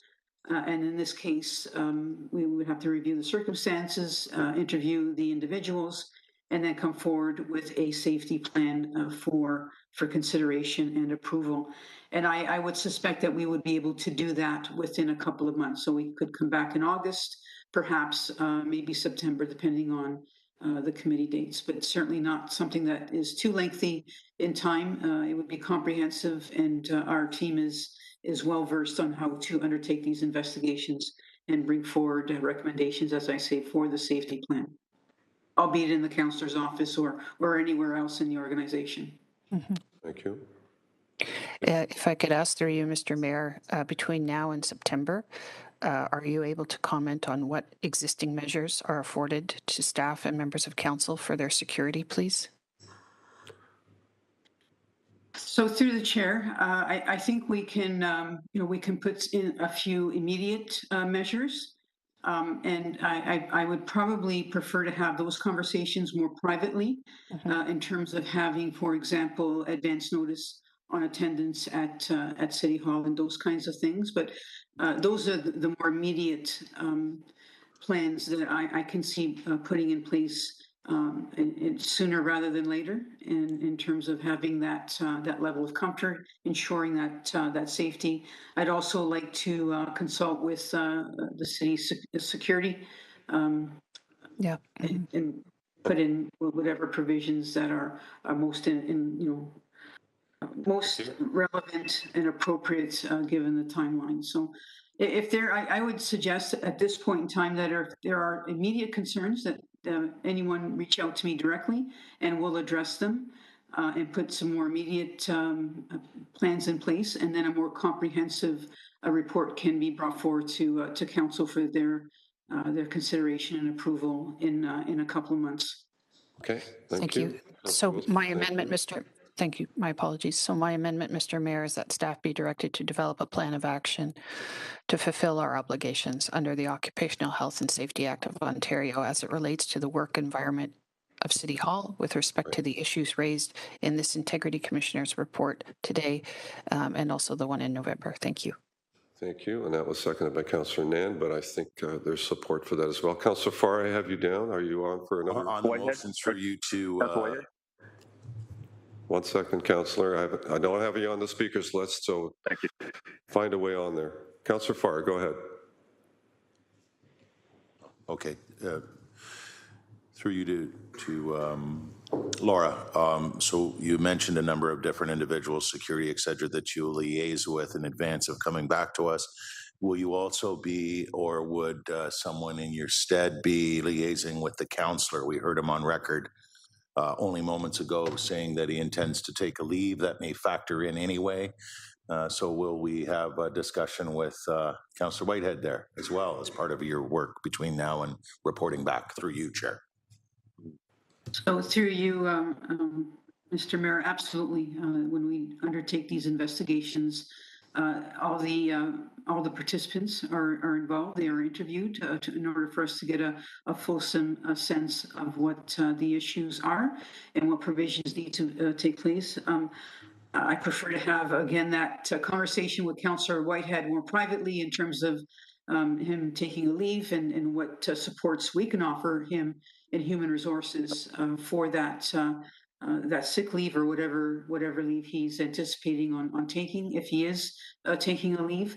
But to answer your question, Councillor Farr, absolutely, that would it would be necessary to have conversations with, in this case, Councillor Whitehead, to understand the circumstances and then whatever provisions that need to be put in place as a result of the current situation. Thank you. And just curious, finally, through you, Laura, or whomever, as part of the first round of Integrity Commissioner penalty to Councillor Whitehead, he was told he could not communicate with anybody other than the city manager and the general managers. Has there been any violation of that since that Integrity Commissioner report? Through the mayor, we have not had anything of that nature brought to our attention. So through you, so Mr. Mayor, I guess that's an indicator at least that the counselor is respecting so far what has been his penalty to date, and so with what's before us today, I can't anticipate, especially with what he said about wanting to take a leave, that we should have any issues going forward. And I look forward to hearing from him once again, because I believe he put himself back on the speakers list. And I hope that my good friend Terry is doing okay. Thank you. Councillor Clark and then Councillor Whitehead. I guess the question that I have is the interim. While we're directing staff to look at options, what provisions will be made in the interim to ensure the safety, security of councillors and staff, specifically Councillor Partridge, who has raised some concerns in that regard. So is there a way of us putting an interim ban, that's the wrong word, I don't want, that's not the correct word, but an interim position where he is not to come to City Hall until this final report comes forward, or something to that effect, sir? I'm not sure who answers that, but... Yeah. If just to get some closure on this, maybe we could advise that, that in the interim that Councillor Whitehead advise staff and council when he's attending City Hall, just to be clear that we're all aware and that the appropriate measures can be taken. I don't want to get into identifying the measures that might be taken in a kind of an open session here. I think that's better dealt with through private conversations with all concerned. So I think your suggestion is good. Thank you. To your point, I would say let's add to that Councillor Whitehead needs to notify before he attends. That would be excellent. Thank you, sir. Thank you. Councillor Whitehead. Thank you. I wish I could have saved more time of council and a conversation, and I respect the conversation. I want to make it clear. Answer to, did I have a chance to answer the Executive Commission on this recent report, or my lawyer? The answer is no. The answer, did I apologize to the individuals? The answer, written apologies, I did. So that information is being withheld. Second thing is, I'm not debating the report. I want to talk about the future.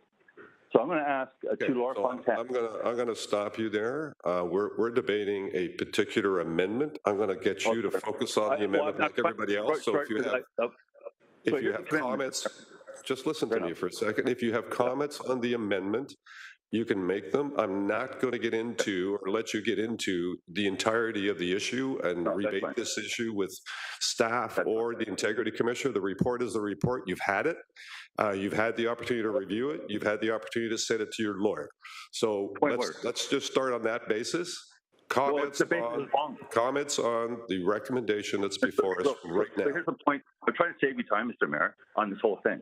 I will be, and my doctors and lawyer will be talking to the city in the context of the next steps. Right? The guarantee is to inform the city that I'm no longer in a health state to continue doing the job as I have been able to do. So I want 2 weeks to be able to get that information formalized so that there's a comfort to everybody. And I guess the only other thing I wanted to mention is that there's a narrative that people... Councillor, let me just, we got to get closure to this. So I'm really loath to have this kind of broader debate in public. I think it's unfortunate that you've chosen to do that. I will ask you to make a comment, to make a comment on the motion that's before us. If you don't have a comment on that, I'm going to move forward. So my comment is that, first of all, has there been any threat, physical or otherwise, to any individuals in the context of the complaints? I'm going to ask that to Laura Fontaine. So I don't think that's an appropriate relative to the motion that we're talking about. So I'm going to ask you to stop at this point. If you have further comments to make, you can call me and address them through me, and I'll be able to forward that to HR and others. And if you're going to make a statement on your future, you're free to do that over and above this report. I'm going to stop now. I'm going to ask council to deal with the motion that's before us. And then I'm going to ask council to receive and support the original recommendation. So on the motion that's before us right now, and I'm not going to take any more speakers, I'm sorry. On the motion, all those in favor of the direction that Councillor Wilson put forward, please indicate.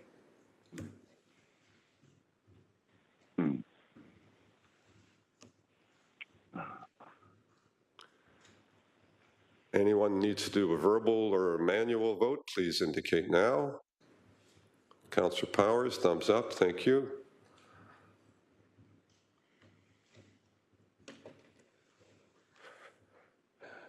And that's carried. And Councillor Powers' motion to receive and support. I'm not going to take any more speakers on it at this point. We're going to go to the question. All in favor, please indicate on a vote. Councillor Powers has thumbs up. Mr. Mayor, can I put myself on a speaker list? No, we're done. Well, then point of order. No, no point of order. Sorry. Thank you, but no. We're done with this issue. The vote's in place. Okay. The point is, I've never had the time because I was under health care. And so when you should take advantage of the opportunity to continue that process. And I don't want to have this discussion in public. And if you need any help and assistance, all the help and assistance available through HR and through the city is available to you. And I encourage you to take advantage of it.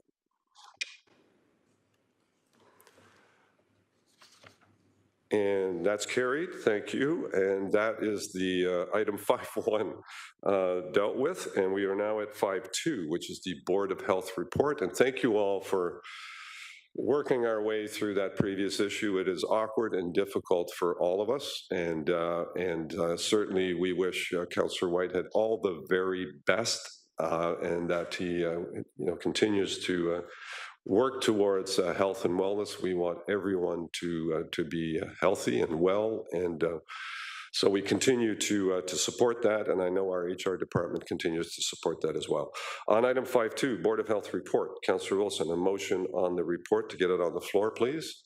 That the Board of Health report 22-006, being the meeting held on Monday, June 13th, 2022, be received, and the recommendations contained therein be approved. Moved by myself, seconded by Councillor Partridge. Thank you. Any comments or questions on the Board of Health report? Not seeing any. I will go right to the vote then. Thank you. All in favor? Any opposed? Please indicate. Thumbs up, I assume, from Councillor Powers. I see it already. Thank you.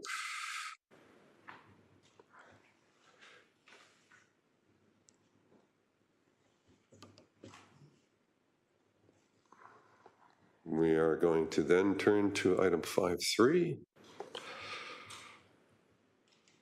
All votes are in, Madam Clerk? Mr. Mayor, I need a vote from Councillor Whitehead. If he's in attendance, he's required to vote. I've seen him on the screen and then he's off the screen, so I'm not sure if he's still with us. So let's assume, I don't hear anything, so let's assume he's not on the meeting.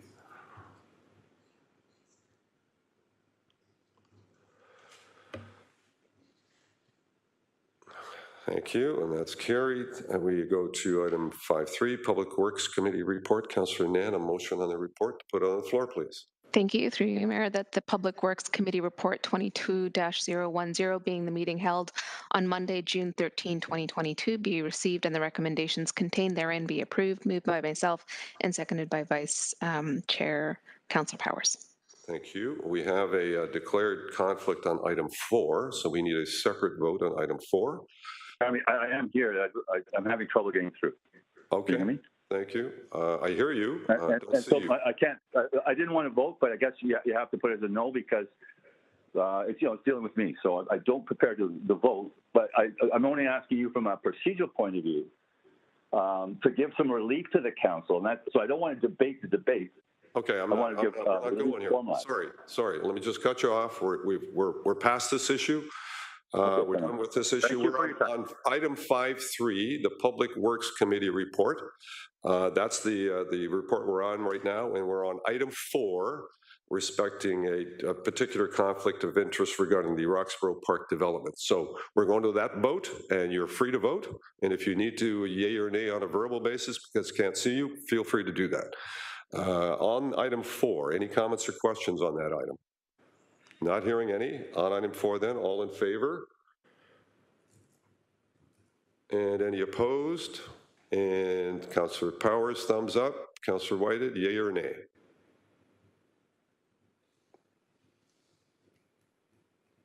Not hearing either. So again, we assume that Councillor Whitehead isn't on the call. So back to item 5.3. The item 4 is carried. 5.3 as a whole, Public Works Committee report. Any items on the report? Councillor Pauls. And Councillor Jackson. Thank you. Thank you. And through the mayor. Item 14, speed bumps on East 26th Street between Crockett and Queensdale. There are 23 homes and 11 signed the petition. And so it was brought to my attention that maybe we shouldn't do it by another councillor, or he approved it. I want you to know that it's near the old school, Queensdale, Eastmount School, and it's a beautiful park there. I went back and went to every single door, and the doors that opened were 17, and they all were applauding me to put speed bumps. So I want you to be aware, and I wrote a letter saying if you're opposed, you need to a week's time so you can voice your opinion. And I want you to know I did not receive anybody opposing speed bump on East 26. Again, I said, it used to be a school area. It's a beautiful park, and there's baseball for children there. I was just there, and it is packed. So speed bumps are required on East 26 between Crockett and Queensdale. Thank you. Okay, so you support the recommendation. Fantastic, thank you. Councillor Jackson. Mr. Mayor, good morning. Thank you. Just a couple of quick public service announcements for the Ward 6 residents. Item 9, installation of additional transit shelters in Ward 6. Just want the community to know with this hopeful approval today, there's going to be bus shelters installed at the northwest corner of Stone Church and Pritchard, which people will be familiar is where the Leon's furniture store is, and across from there on the southwest corner where the car wash is on Pritchard and Stone Church. Also, Mr. Mayor, transit shelter will be installed in front of what many people know as the Donut Diner Plaza at the corner of Nebo and Stone Church Road. And also, Mr. Mayor, one transit shelter to be installed on Rymel and Pritchard on the south side, right opposite the St. Mina Egyptian Coptic Church. And Mr. Mayor, I'm very pleased to put the 60,000 forward from my Ward 6 area rating reserve.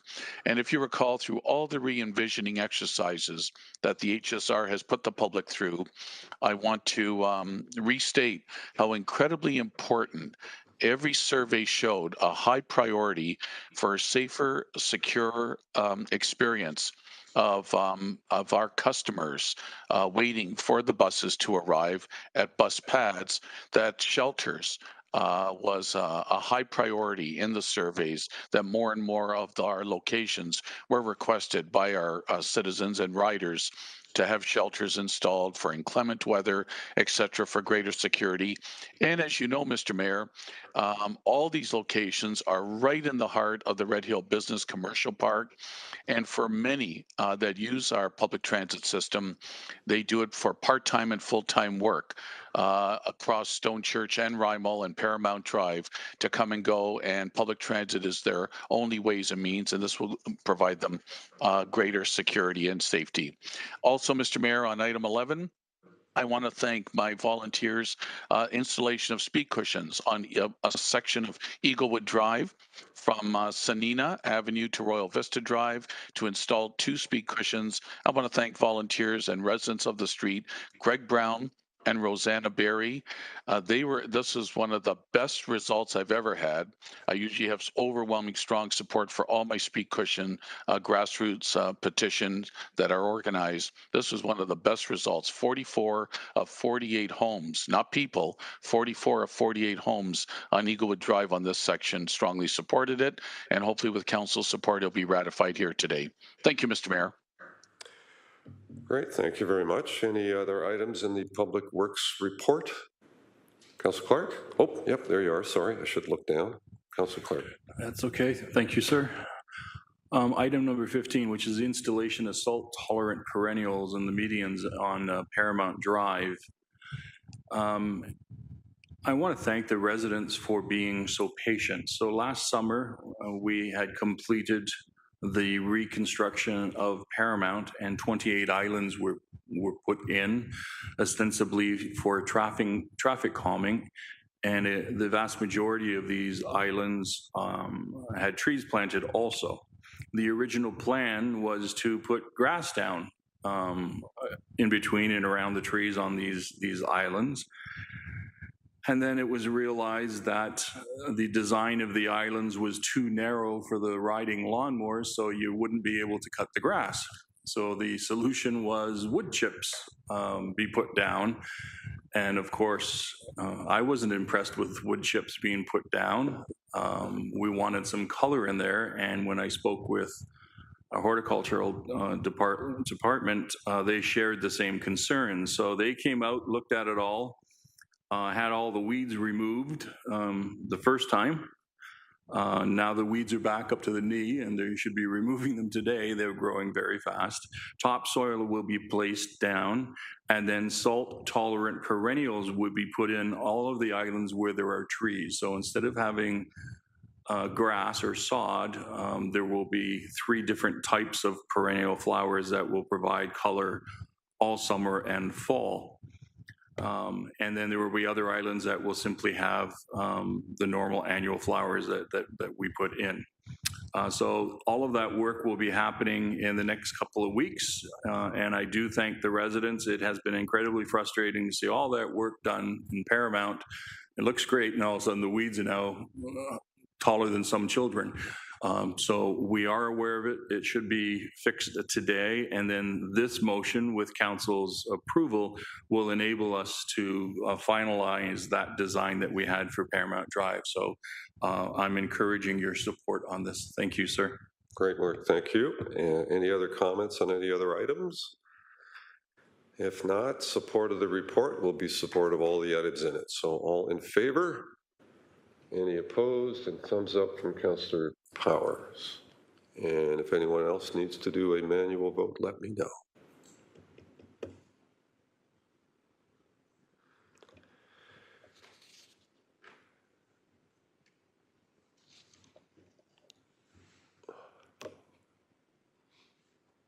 All votes are in. Thank you.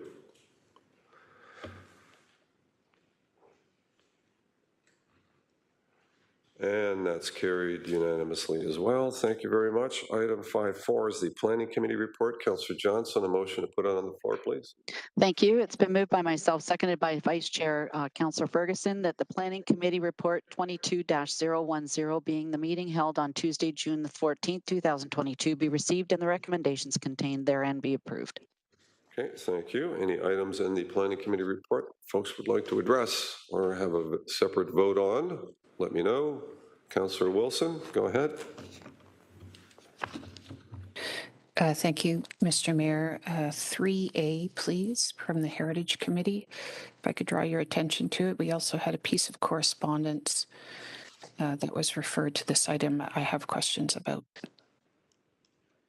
Yep, go ahead. Floor is yours. Thank you. To the viewing public, this is with respect to correspondence we received from the Hamilton Wentworth District School Board, their legal counsel being Gowlings. It is with respect to 374 Jerseyville Road in Ancestor, which folks might know as the Ancestor Secondary and the grounds therein. I have a few questions if I could.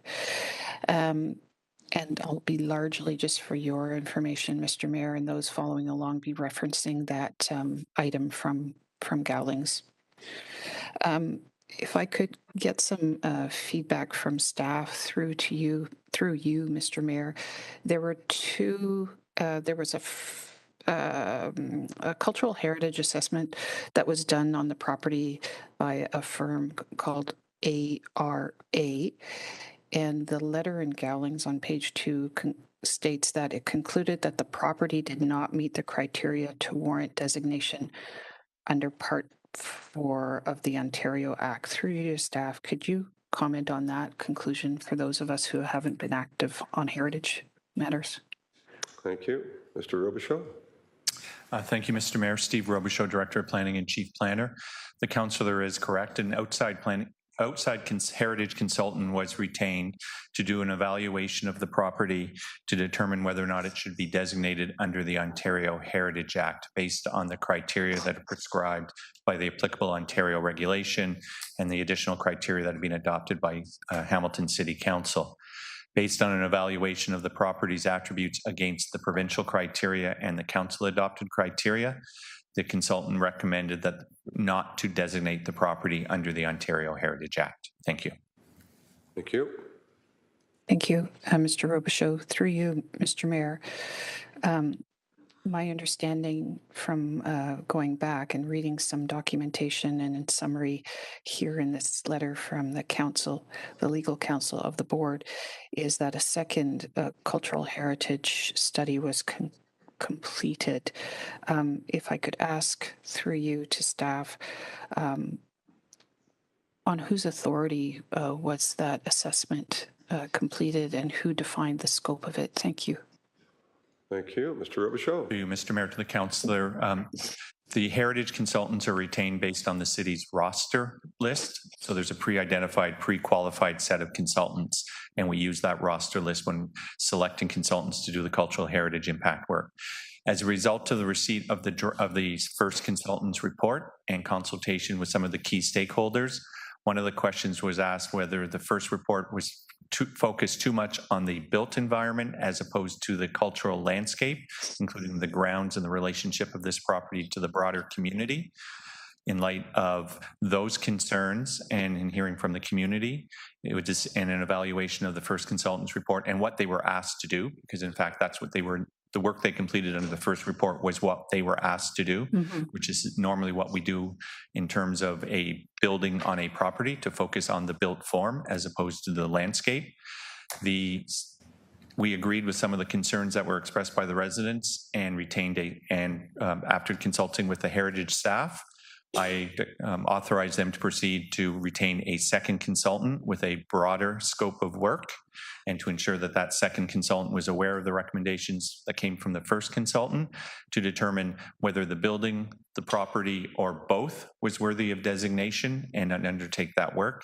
And that was the second consultant's report that was prepared and completed. That second consultant's report confirmed what the first consultant said, that the property was not worthy of designation, but it did identify the opportunity to consider the broader community surrounding the site as a cultural heritage landscape and reflecting that in our planning instruments on a go-forward basis. Thank you. Thank you. Councillor Wilson. Thank you. It was important for me on that second point, Mr. Mayor, to understand sorry, the word escapes me, the delegated authority, because the motion that was set out in the summer of 2018, if I read it correctly, the scope of that was limited to the grounds.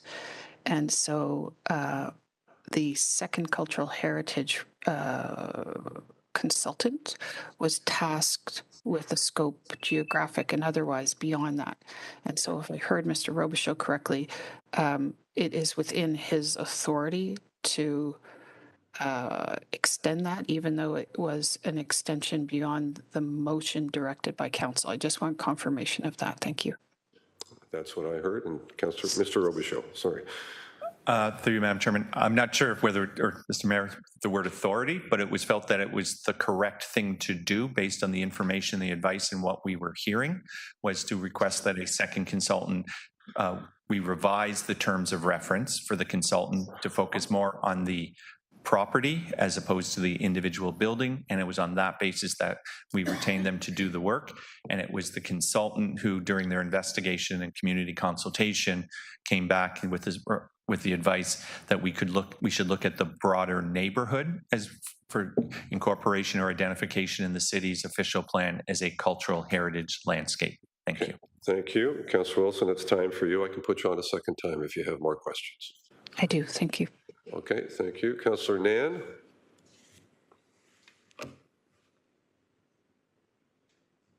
Thank you, through you, Mayor. I guess on this item, just wanted to clarify. So the revised terms of reference to look at the whole neighborhood as well as the whole property. Could I just get clarity, as I didn't completely understand that? So is it that the heritage designation applies to the entire neighborhood? If I could, through you. Mr. Robichaud? Through you, Mr. Mayor, sorry. The second consultant was not asked to look at the whole neighborhood. It was during the investigative background research that they came to the opinion that there was consideration at looking at the broader neighborhood and it would be worthy of consideration. No designation of any property under the Ontario Heritage Act was recommended by staff. Municipal Heritage Committee did not recommend any designations under the Ontario Heritage Act, nor has Planning Committee recommended any designations under the Ontario Heritage Act. What the staff report, as adopted by Municipal Heritage Committee and endorsed by Planning Committee, recommends is the identification of the neighborhood in the city's official plan as being of a cultural heritage landscape. And that identification would require that through a planning approvals process, such as a rezoning application or a draft plan of subdivision, that is part of the formal consultation process, that we would identify the requirements that they do a cultural heritage impact assessment to explain how does that development proposal relate to the heritage attributes of the neighborhood, which are comprised of the public realm, the road network, and the lotting fabric, and any public open space areas together, and looking at it holistically, and that should help inform any development concept to be sympathetic and reflect those heritage attributes of the neighborhood and the historical development patterns within that neighborhood. Thank you. Thank you so much, Mr. Robichaud, again, for being so concise and clear, very clear, and definitely understand it now. So no designation recommended by staff under the Ontario Heritage Act. The recommendation was to enable informing future development in order to assess it from a cultural heritage impact. Crystal clear. If I could, I'm not sure who to direct this question to, but it's my understanding that the Hamilton Wentworth District School Board, in their sale of excess school properties, is essentially contending with an environment where they must generate revenues in order to pay for quality public education across the entire city, benefiting the children of Hamilton.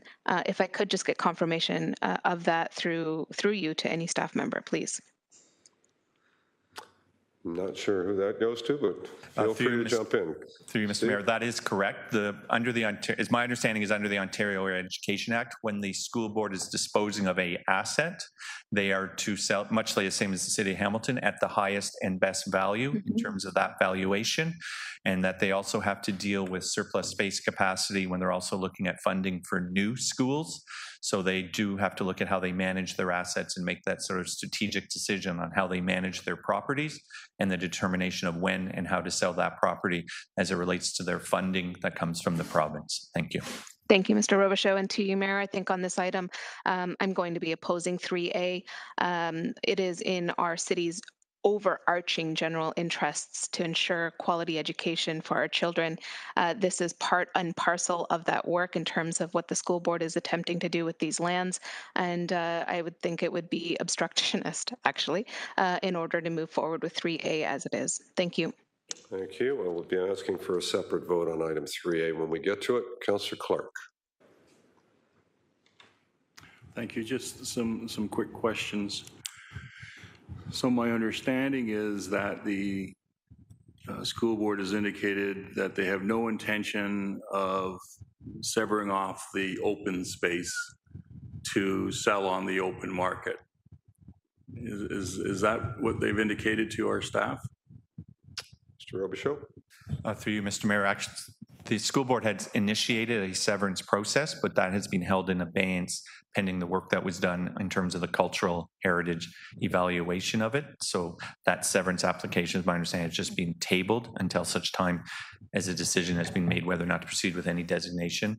And the school board will then have to decide whether or not to proceed with making a severance application or proceeding with that severance application. Thank you. Thank you. And so the open space that is in question has been open space that has been utilized by the community for a relatively long period of time? Through you, Mr. Mayor, that is correct. Approximately 70 years that has been an open space area for the community, and it's primarily used for soccer. Thank you. That's older than me, but just by a little bit.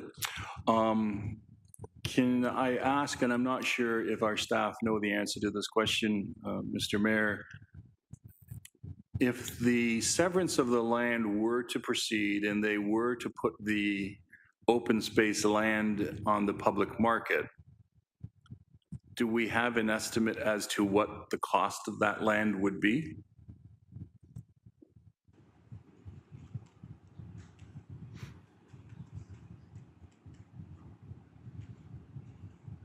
Through you, Mr. Mayor, it would sell. Development land is very expensive, normally in excess of $1 million an acre. So what I would assume that it would, and given the neighborhood, it would probably attach a premium towards that site. So I assume it would be in excess of $1 million an acre when they would put it for sale, if not higher, based on the availability of land. I think the number that had been advised to the city for 11 acres, we would be looking at up to $13 million in acquisition costs based on a 2018 analysis that was done on the property value. So it is probably more than gone by 1.5 times that value. Thank you. Just a little tongue in cheek. If Impact gets a hold of it, it might be $100. Well, we would like that because we could then buy it and solve the problem. But to be fair, as I understand it, the policies of the municipality are as if the school board is severing a property and selling off a portion of that property is automatically then rezoned when they start that process for residential. It's no longer open field. It's deemed residential property if they try to sell the land, correct? Through you, Mr. Mayor, for assessment purposes, they look at highest and best value, which would most likely be residential, and that's usually done. Zoning is only one component until the zoning would remain in place until either the current owner, the school board, decides to make an application to change the zoning, or alternatively, the school board hold it indefinitely, or they could sell it as is, and the purchaser would then be required to make the application for a rezoning. We've seen that most recently with the former, I think it's the Delta High School, where they sold its designated building. The school board went to the open market. They sold it to a development consortium, and that development consortium has now made an application for 4 multiple dwelling towers on that property and retaining the designated building. Thank you. And to be clear, the province under the Education Act, again, has taken away the authority of the school board to sell it for a nominal fee to another public agency. Whoever buys it, whether or not it's government or private sector, they're all paying the market value of that property, correct? Through you, Mr. Mayor, that is correct. They would need the ministerial approval should they sell it for anything less than fair market value, is my understanding of the way the school board has to operate and their requirements with the province. Thank you. And bearing all of that in mind, and bearing in mind that this open space property has been utilized by the community for over 70 years as a park, and that the city of Hamilton, even if we were to try to purchase the property, we don't have the wherewithal to buy that property from them. This really, in my mind, is what I would deem a Hail Mary pass. It's not sure whether or not this heritage designation of the property will work. But it's the last shot the city has at trying to maintain that property as open space. And I think Councillor Ferguson is looking at it from that perspective. He's trying to ensure that the land remains open space. And sometimes we have to be creative to do those things. So I'm going to support this based on those comments. Thank you. Okay, thank you, and perfectly on time. Much appreciated. We have Councillor Ferguson first time, and then Councillor Wilson second time. Councillor Ferguson. Yeah, thank you, Mr. Chair. This is something I've been working on for about 5 or 6 years, and the community has been very, very engaged in this. There's been signs all over Ancaster, Save Our Ancaster High School, Green Space. But it's a compelling thing for me, and I would hold up the binder, but I don't have it here beside me at home right now. But the committee went out and put a petition out to save it. And There is 11,400 signatures on this, 25% of the population of Ancaster. And since some members of council have raised this issue, I agree with public education, but that's funded by the province. I also believe in public recreation, and this is a piece of property that's used by both the school board and the community for recreation. If you go back to the minutes of the former Ancaster High School board, well, even back further than that, in the interest of full disclosure, my father was on the high school board when it was founded in 1955 and was chairman in 1959 when it opened. Their intent was to buy a 40-acre complex, and so that and it was a novel idea, in my view, and it's repeated again in the minutes of the council meeting of 1967. When they did the next chunk of purchase of land to bring it up to the 40 acres, to have the school use it during the day and the community on the evenings and weekends. That was the intent of both the school board and the local municipality when they jointly purchased this land. It does house 10 soccer fields, but the community is out there using it as park space, as does the school. They run recreation programs during the day. The original intent when it was bought is still being done today.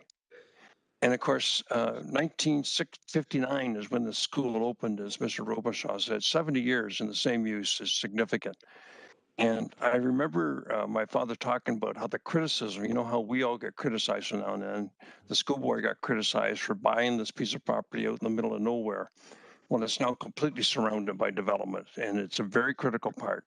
And the cultural heritage designation, which the Heritage Committee unanimously supported the recommendation of staff who followed the recommendation of the consultant, was to include the district also, which would include the Robert Wade Park, which is owned by the city, the Spring Valley community area, which includes a pool, which includes the ball diamonds that hosted the National Little League Championship twice in the last 10 years, and the Spring Valley community.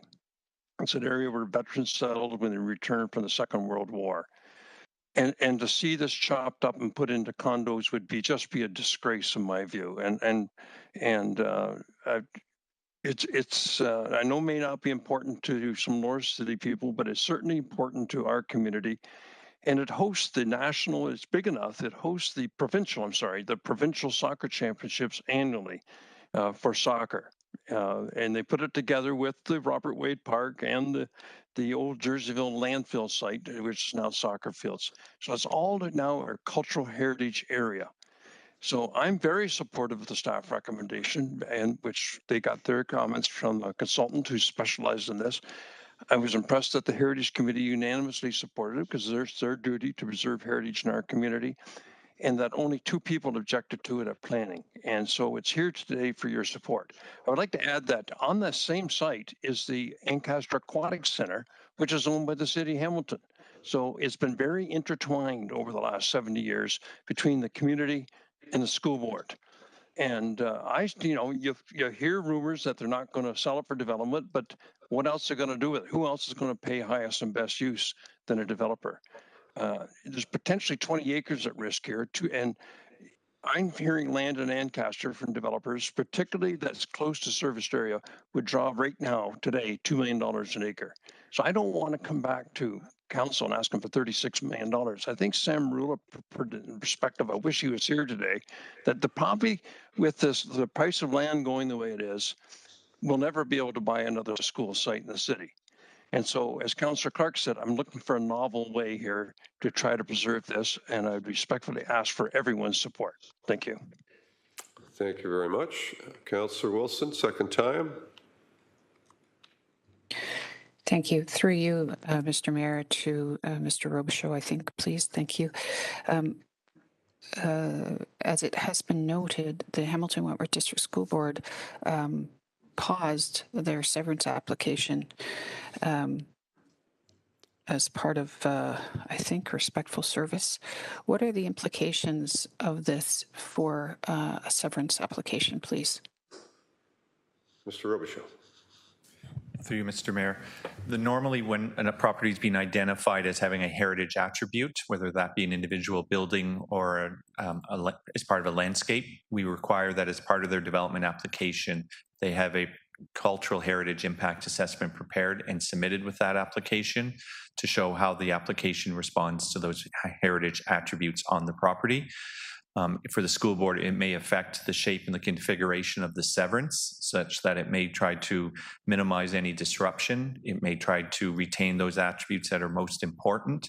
So it would just having to apply that lens to that proposed lot division and where that new lot line would be, much the same way we would be evaluating a severance application if it affected a natural heritage feature. We would want to see that study to better understand how the application relates to what is physically on the ground and the things that are deemed to be of value to the community and the city. Thank you.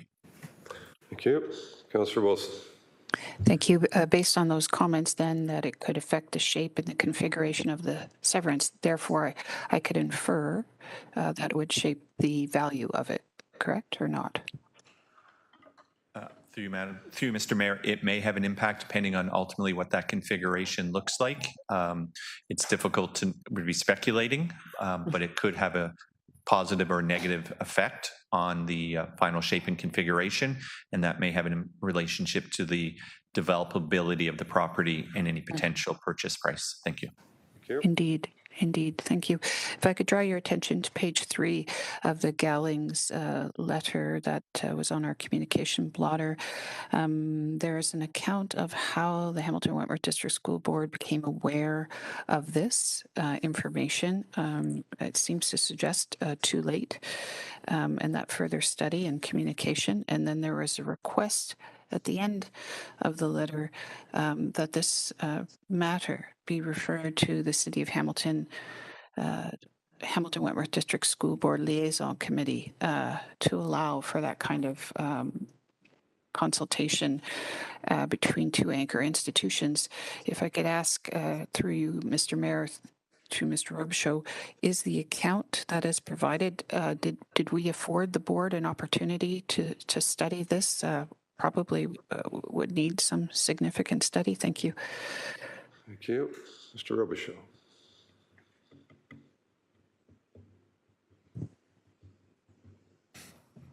Through you, Mr. Mayor, to the Council, the school board was consulted at the beginning of the process. We do know that the consultant engaged with them to obtain some feedback in terms of their input.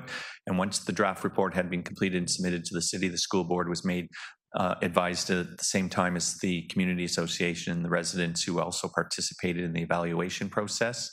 And then they were notified when it was deemed to be which heritage committee the report would be coming forward to.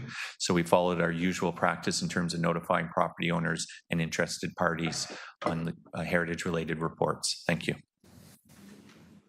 Councillor Wilson. Thank you.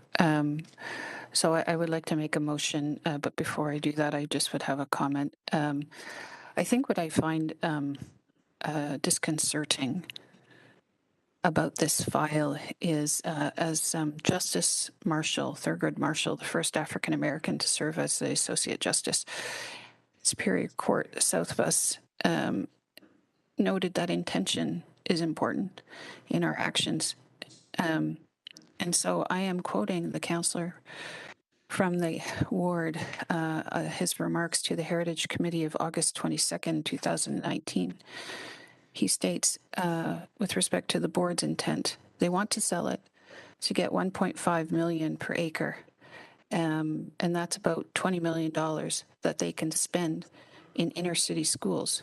That's their motivation for doing this.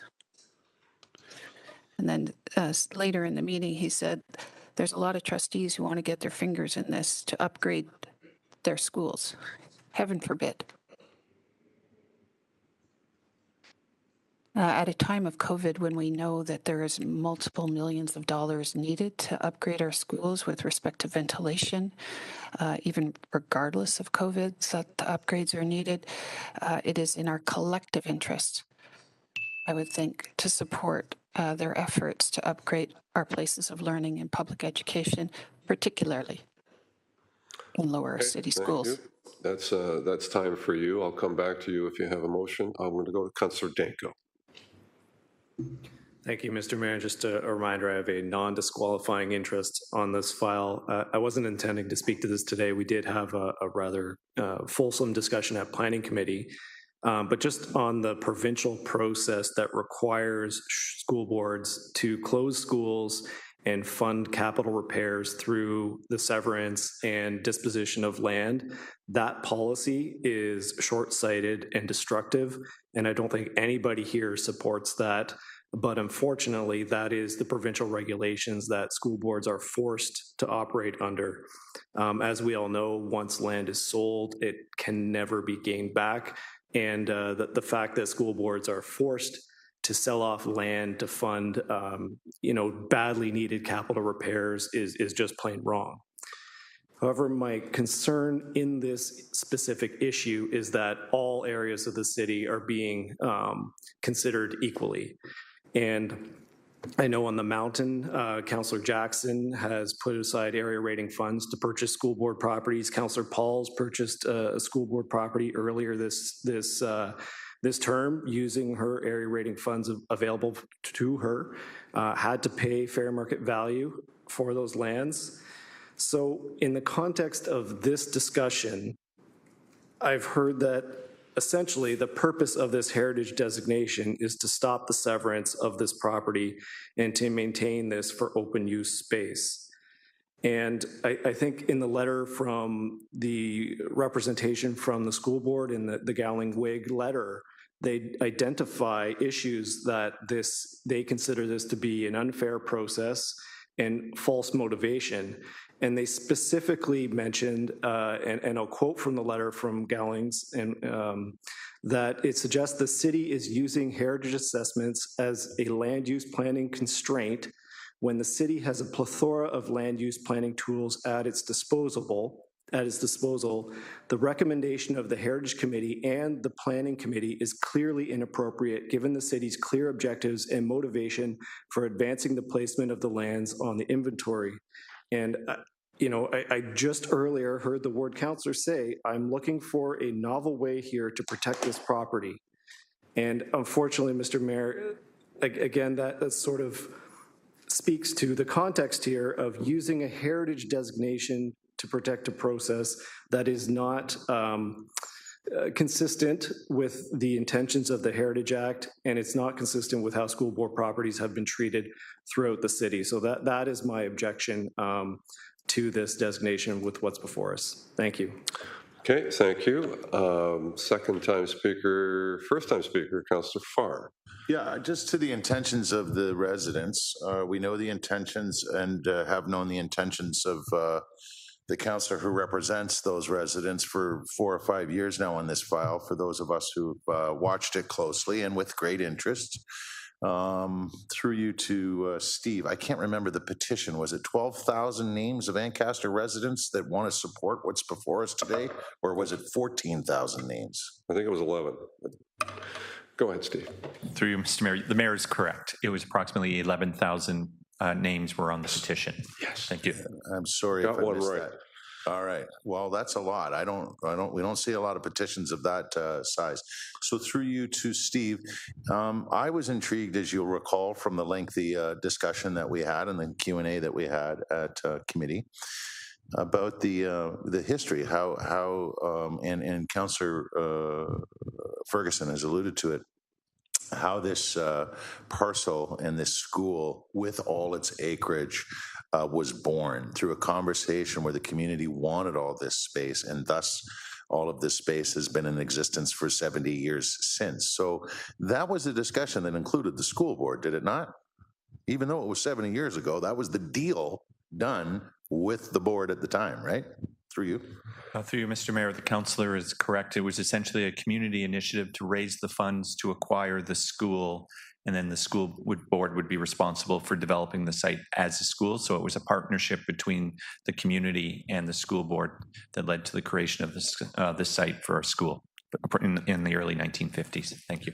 So I want to respect that. I know it's 70 years seems like a long time, and times change and things change, and the ways our school board's budget. I know the Hamilton Wentworth Catholic District School Board just passed next year's budget the other day. I think it was yesterday. They're going back to pre-pandemic operations. But they have their challenges as well as the Hamilton Wentworth District School Board. I know they're sitting on a prime piece of downtown real estate right now and have been for many, many years. And if there's a requirement to get some funds to help inner city functions, then maybe get on selling McDonald because they certainly haven't utilized that in a long, long time. They're talking about turning it into an encampment city with sheds and so forth. But they approve that, but they maybe think about doing something and utilizing that land because it is worth quite a bit, and increasingly so. I would suggest. So I'm not trying to knock the school board. I know that they have their challenges too, but the reality is when lawyers usually come into planning committee, they're not met with, they're not usually embraced. We usually ask the question, "Why do you need to be here?" It should be the proponents delegating, and in this case, it was a big time Gowlings lawyer who. I don't want to suggest that the angle that was taken was one to prevent us from making what was before us in terms of the decision, and which was ultimately the decision we made by a large majority, I might add. But it was a little bit unorthodox, all things considered. And I'm just going to stick with the work that's been done for 4.5 years, the work that was done 70 years ago, and the work that was done in recent times, getting over 11,000 names on a petition by the local residents. They've spoken loud and clear what they want. Thanks. All right, thank you. Councillor Ferguson, second time. Yeah, thank you. First, I want to put a question, if I can, to our city solicitor, Mr. Sable, if he's on with us today. Go ahead. Is he here? Yes, he's here. Yep. Okay, I'm just looking for him to pop up on the screen, but I don't see it yet. Oh, there, Ron, we use Gowlings a lot, particularly in the Hamilton office. Whenever I try to retain a lawyer for either my professional life or even in my personal life, they have to go through a process of checking for conflicts. The Hamilton office and Gowlings in general are used regularly by the city of Hamilton. Do they not have a conflict now in representing the school board to take a position opposite of ours? Through the chair, acting city solicitor, on every retainer, the city checks with the firm, asks them to go through a conflicts process. In situations where the firm may have other counsel working on separate matters, then we consider the issue of a privacy wall that ensures that counsel working on a matter against the city aren't having access to any matter involving the city. So the firm will identify those issues for us and we'll deal with them on a case-by-case basis. So it's the individual lawyer then, it's not the firm, is what you're saying? It's a consideration. There are some times where we consider involvement in a file to completely exclude a firm from working for the city, but those matters generally are discussed. Okay, it was obviously the city, in this case, the school board that retained the Gowlings. Mark Levy-Donnie, I'm just reading small print, but I'm going to be close with it. So they're not in a clear conflict then in taking a position against the city of Hamilton? Through the chair, they are entitled to represent clients and put forward their position. And the city then wouldn't, in that situation, retain the same lawyer or likely the same firm to deal with that transaction on the city side as well. Is that a no? That's a no. That's a no. They're not in conflict. Well, I thought I heard a yes, so I guess it's, yeah. It says you're not allowed to retain the same lawyer or firm. Anyhow, I just think it's wrong that this law firm is representing two large institutions in the city, and I just wanted to put that on the record. Right. I want to be clear about something. You know, you're saying that we're responsible to help the school board raise funds to do what they need to do within their process. Education is a provincial responsibility. We have enough to do. And you know, as Councillor Danko said, it's a flawed way of forcing school boards to get capital by selling these things at highest and best use. And so it's a cute way for the province to download responsibility for education into the municipality. And that's just plain wrong. And that seems to be the thrust of the people who aren't supporting this motion, is to support education. It's not our responsibility. And so I'll leave it at that, Mr. Chairman. Okay, thank you. Councillor Wilson, let's get to a motion. I think we've had thorough debate on this thing. You indicated a motion, so what is your motion? Yep, I do. But before I do that, Mr. Chair, the subject of Sir John A. came up, and I would hope that all Lower City candidates or councillors would get behind a community hub model for that rather than selling it off. There is a request at the end of this letter, and I quote it, "There has been no real dialogue with HWDSB on the issue and on the CHA reports, the Community Heritage Assessment reports. The board is open to continued discussion and consideration of options within its statutory and regulatory framework and mandate." You indicated a motion, Councillor. Yes, let's get to the motion. We all have the letter. Yes, but members of the public may not have the letter, sir, and so my motion is based on the ask in the letter. You've referenced it twice, so let's get to the motion. Thank you. The City of Hamilton and the Hamilton-Wentworth District School Board Liaison Committee would be a suitable forum for this. So my request in the motion would be if we could refer this or defer this to enable that conversation of possibilities or not between the two anchor institutions. Thank you. Any comments on, so that's the motion, to refer or defer? I'll look to the clerk for some guidance. Thank you. Well, what's your intention? Is your intention to not approve 3A today and refer it to the liaison committee, or are you intending to allow it to be approved and still refer it to the liaison committee? I would like to pause and refer it so that they can have that engagement of any possibility or conversation. Thank you. Madam Clerk? Through the mayor to Councillor Wilson, the motion to refer would be out of order because you have spoken to the matter. Oh. Sure. Okay. Thank you. Thank you, Clerk Holland. Councillor Johnson, you had your hand up for a moment, but I don't see it up still. Yeah, so the motion is no longer on the table for now. I just have a question for staff. Maybe, I don't know who's on the school liaison committee now. I was on it my very first term, and it was frustrating for me. But I just want to ask whoever can answer this. When the school board decided to come to sever off and come to the Committee of Adjustment, was that item brought to the liaison committee for consideration? We'd have to check the records on that. I'm not sure. I'm on it. Councillor Partridge was on it, as I recall, and still is. And the board chair, Councillor Danko, we met just recently. This was not an item that was on the agenda at that moment in time. I don't recall it being specifically on the agenda, but we've had a board and city land disposition exercise ongoing for the better part of 8 years. So it's not been devoid of, I think, being on the table, but I don't have a specific recall at this point. Chris, do you? Through you, Mr. Mayor, Acting General Manager, Healthy and Safe Communities, Chris Hurstek. I don't believe it was referred to the liaison committee for discussion. It was only at the staff level a few years back. Yep. Thank you. So it was never brought to in the first place. So therefore, I'm not supporting this motion, or if there's an amendment coming forward. And hopefully I should have said call the question right at the very beginning, but I'll reserve that now.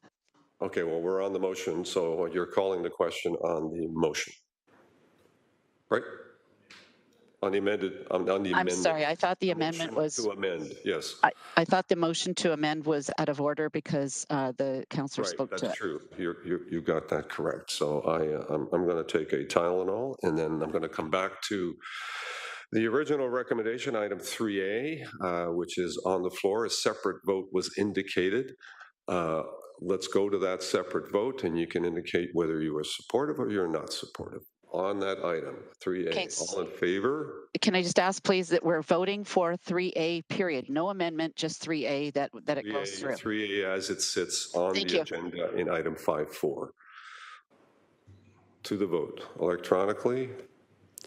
Thumbs up from Councillor Powers, and it'll pop up in a second.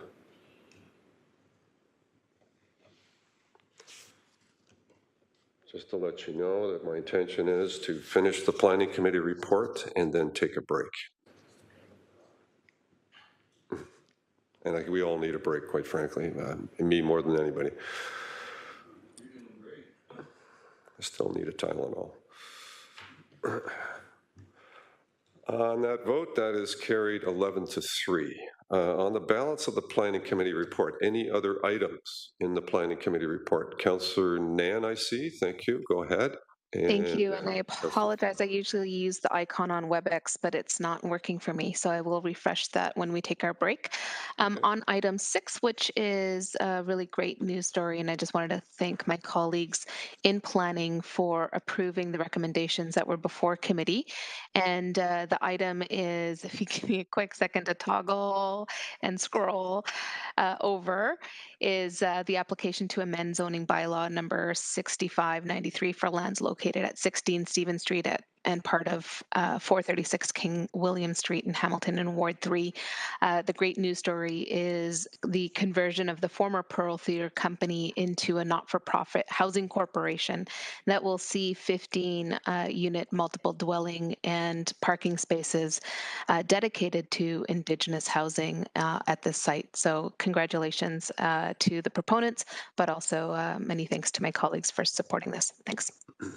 Very, very timely as well, given our day and months. So thank you for that. Councillor Farr. Thanks, Mr. Mayor. I want to thank on item B, the Beasley Heritage Inventory, first and foremost, Carol Primo and her friends from the Beasley Neighborhood Association. I think she's been acting as the official heritage advocate with that neighborhood association for years now, and has the pedigree to pull it off. She's put over, I think it was 428 buildings on the registry for this particular precinct, to add to about 1,000 buildings in a few years ago that we put on the downtown precinct, and to add to that 700 and change, maybe closer to 800 of buildings we put on the heritage inventory in the Durand. So we've done a lot of work and put a lot of buildings in this historic part of our city on that history list. So through you to Alyssa, if she's here. If not, Alyssa Golden deserves a lot of credit too. She's constantly working on these projects with the community, engaging with the community, I know in a big way right now in Waterdown. Instead of Alyssa Golden, I will go to Steve. I just needed, there was an amendment and committee supported, I think, 7 or 8 that we crossed off the list based on long-time engagement with the owners and operators of those buildings. And since the meeting, as has happened in the past, I've heard from one other, so I need to amend the amended list to include 240-241 James Street. And if you look, folks, at the report that's before you right now, if you open up this item, page 4 of 7, Appendix A, you'll see that it is sort of sandwiched between other amendments of the 9 or 8 or so amendments that we made to the list. And I would like some guidance on how to go about that through you. So an amendment to the amendment just to add another building or address, 240-242. Okay, you to Steve. Mr. Robichaud. Through Mr. Mayor, to the councillor, subject to the clerk's confirmation, it would just simply, I think, just move a motion to amend the recommendation to defer 240 to 242 James Street from the inventory at this point in time. Thank you. And the clerk has nodded confirmation and can assist with any technical wording. Thank you. I don't have a seconder. Intent. That's what you're looking at me for. I'll second that. Thank you. Thank you. And that is to add 240-242 to the current amended list from committee. Which takes them on or off the takes them off, but off. But well over 400 stay on. So yeah. Just be clear on what we're voting on when we're doing this. So everyone's clear on the amendment. Any comments or questions? Not seeing any. All in favor then on the amendment. And Councillor Powers has his thumb firmly in the air.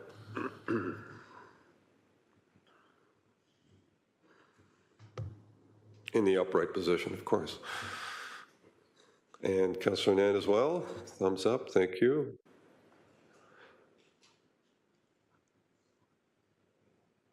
And that is carried. Thank you, Councillor. And any other items on the Planning Committee report? Mr. Mayor, if we could just do the main motion as amended, please. On B? Okay. Thank you. The main motion B as amended then. All in favor? For the record, any opposed? Thumbs up from Councillor Powers. Thumbs up, Councillor Nan, if you need to. And the vote should be there in a moment. There he goes. There we go. Thank you.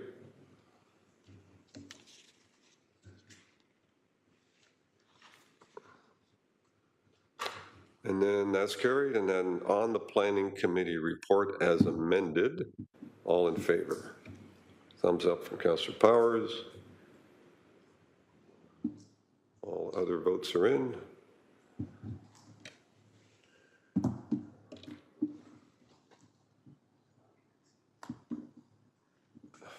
Thank you very much. That's carried. Members of Council, we're going to take a break. Let me suggest probably a little bit more substantial than usual. So if we can come back here by 22, I think we could all deserve a few extra minutes of a brain break. So 22 back here, a motion to recess, moved by Councillor Wilson, second by Councillor Pearson. Been very quiet today. All in favor? I think show of hands is the right way to go here. Everyone's in favor. Thumbs up. Have a nice break, and we'll see you at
I see quorum on the screen and in the room. So we will marshal on.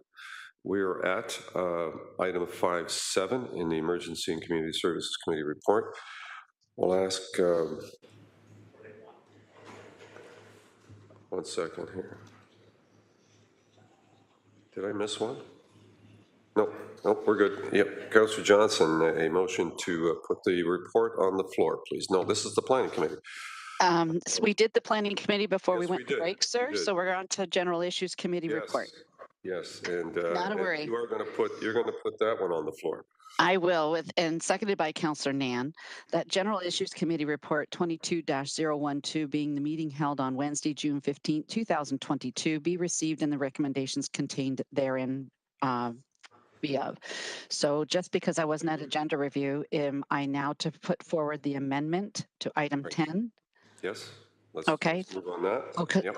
Okay. So an amendment to item 10. It's been moved by myself, seconded by Councillor Vanderbeek. And this is item 10 of the General Issues Committee Report 22-012. All of council will have a copy of this amendment, hopefully.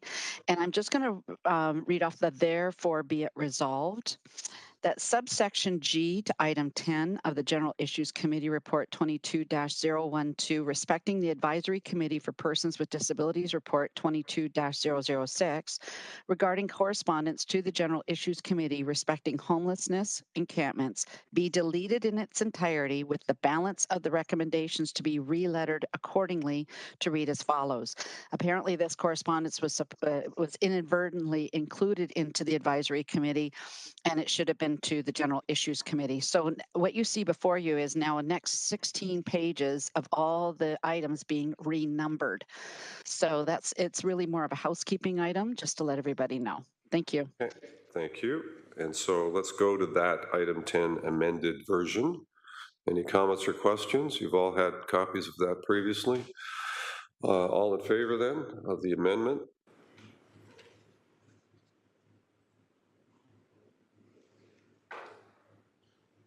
And Councillor Powers, thumbs up. Thank you. Is that item 10 amended then, Madam Clerk? Yeah, thank you.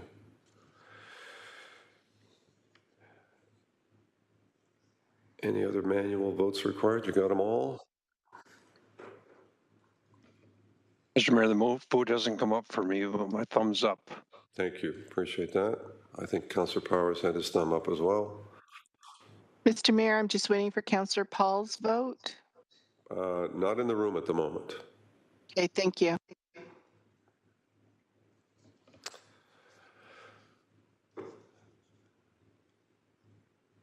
Thank you. That's carried. On the balance of the report, General Issues Committee, any items that members of council would like to discuss or raise?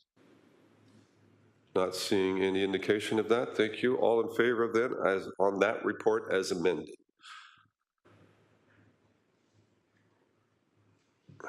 And thumbs up for Councillor Powers, Councillor Ferguson, thumbs up as well, or are you able to vote?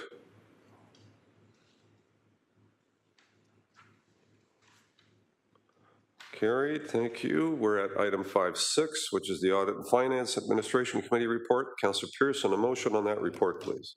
Thank you, Mr. Mayor, and it's been moved by myself, seconded by Councillor Arlene Vanderbeek, that the Audit, Finance and Administration Committee Report 22-012, being the meeting held on Thursday, June 16th, 2022, be received and the recommendations contained therein be approved. Thank you. Any items in that report that anyone would like to raise or discuss? Councillor Powers, I see, and then Councillor Clark. Councillor Powers. Just on item 8, please just record me as opposed to the recommendation. Don't need any discussion. Just note me as opposed to the motion. Okay, item 8. Okay, well, we need a separate vote on that for you to be able to record that. Anyone else on item 8? Councillor Clark, go ahead. It's been so long, I forgot to turn on my microphone.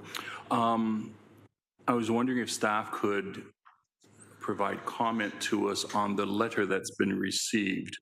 The letter indicates a request for deferral, and I'm trying to understand the benefits to that, what's to be achieved if we are to defer this? Thank you. I think the communication indicated they had additional information that wasn't presented at committee, but I'm not clear on that. So who would like to answer that? Through you, Mr. Chair, Jason Thorne, General Manager of Planning and Economic Development. I can start, and Finance is, of course, welcome to add anything if they wish. Yes, I did see the correspondence. The request is for a further deferral. I'm not aware of what that new information might be. I think the information that was contained in the letter is information that the staff was aware of at the time of preparing the report. They do mention a number of challenges they had with respect to site remediation, which of course I would agree with, and was the basis for back in 2017 the demolition credits being extended from 5 to 10 years, and what the applicant is seeking is a further extension beyond the 10 years.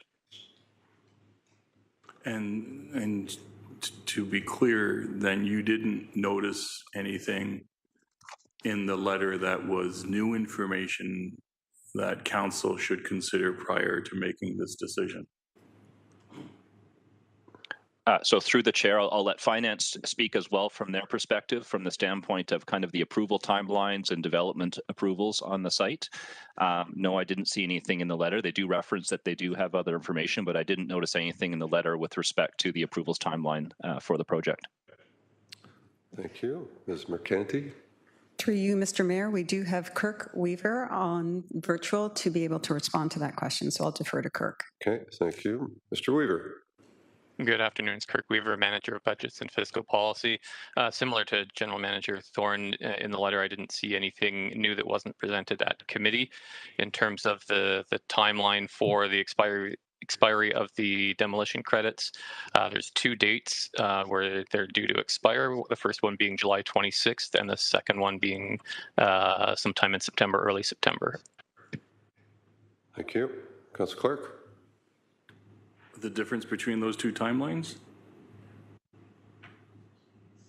Through the mayor, that there were 2 separate demolition credits. So the 5-year clock, and the expiry date starts on issuance of the demolition credit. So one was issued in July of 2012, the other in September of 2012.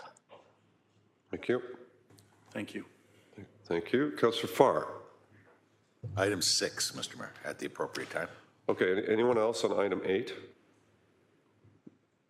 Not seeing any, so let's deal with item 8. There is a separate vote required if someone's going to record their opposition. So on item 8, all in favor and anyone opposed? Sorry, Councillor Partridge, want to comment on that? Yeah, no, I'm so sorry, Mr. Mayor. So what are we voting on? Are we voting on to refer it, which was in the letter, or are we voting on what is in the report? No, we're voting on item 8 as it sits in the report. Okay, which is a thumbs up. Okay, thank you very much. Right, thank you. So all in favor then of item 8 or opposed? So indicate, so a thumbs down from Councillor Powers, and vote should pop up here in a minute. It is, as indicated, loading on my screen. Has it popped up for anyone else?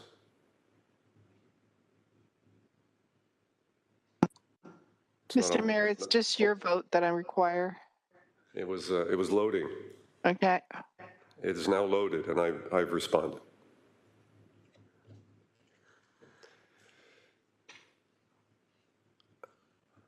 Okay, thank you. And there's also a requested separate vote on item 6A. So let's go to that right now, unless there's any commentary on item 6A. All in favor or opposed?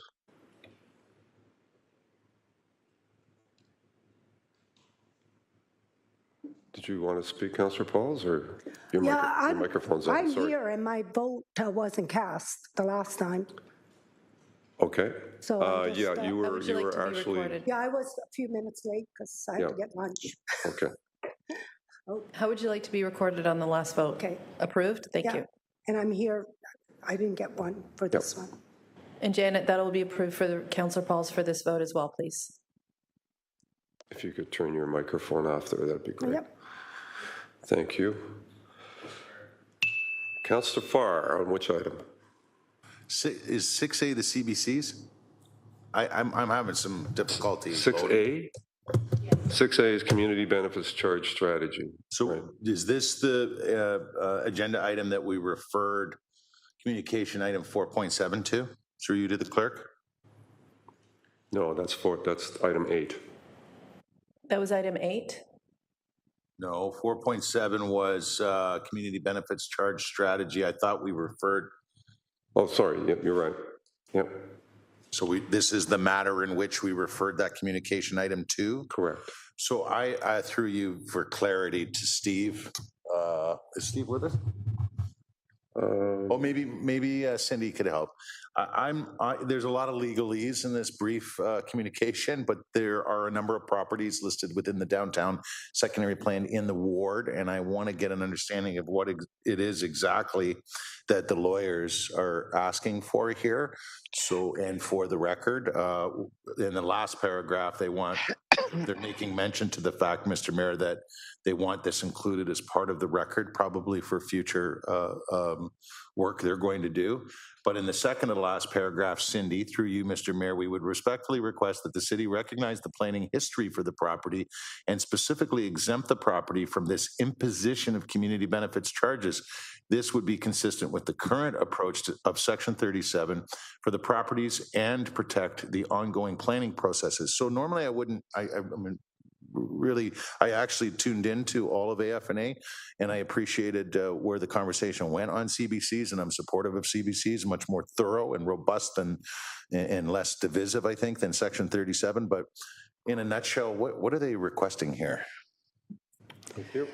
Through you, Mr. Mayor, we do have Mike Kovacevic on the line, so he'll be able to respond to your question, Councillor. Hey, Mike. Mr. Kovacevic. Good afternoon, Mr. Mayor, members of council. The request is being made for developments to be exempt from Section 37 that are at a certain stage prior to the enactment of the bylaw. Based on the fact, my understanding is because we didn't have a Section 37 regime in place before. However, the new regime by the province for CBCs is not in place to necessarily replace the old regime. They have taken away certain elements from DCs, and then what they taketh away, they grant it to a certain extent through CBCs. So it's a different regime, and the basis for the exemption, in my opinion, is not valid. We're not applying the same regime. This is a new regime going forward. It's akin to say, it's just something brand new, and it's being applied going forward to everyone. That's perfectly clear. Thank you, Mike. Thank you, Mr. Mayor. Thank you. Councillor Clerk. Thank you, Mr. Mayor. The same item 6, community benefits charges. I was asking questions at AFNA with regards to our gear to income housing as opposed to the general term as affordable housing. And I'm wanting to make sure that the CBC is capturing any proposed increases of affordable housing that the City of Housing Hamilton may be bringing forth. And I'm trying to understand if we can do that.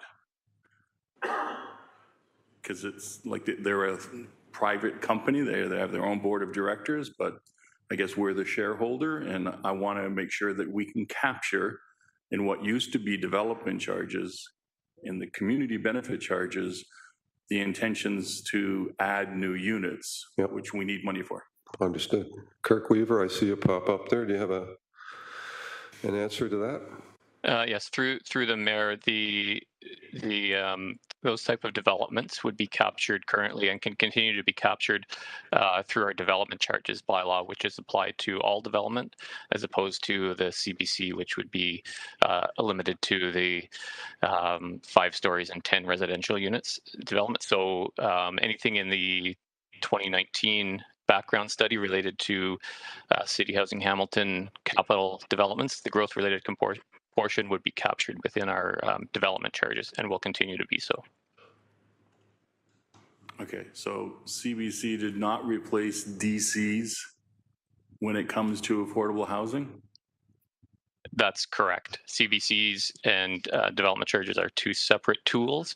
What did come out of the development charges was parking and airports, or will come out on September 18th when the CBC bylaw comes into force. We cannot collect CBCs for items and projects that we are also collecting development charges for. So in that respect, there's separate tools, but they can't be collected for the same project. Thank you. That was the clarification I was missing at the committee. Thank you. Very good. Thank you. So a separate vote was requested on item 6A. So on that item, all in favor? Any opposed? And I don't think anyone was abstaining. So. Sorry, I thought we had voted on that already. Not yet, no. Okay, thank you.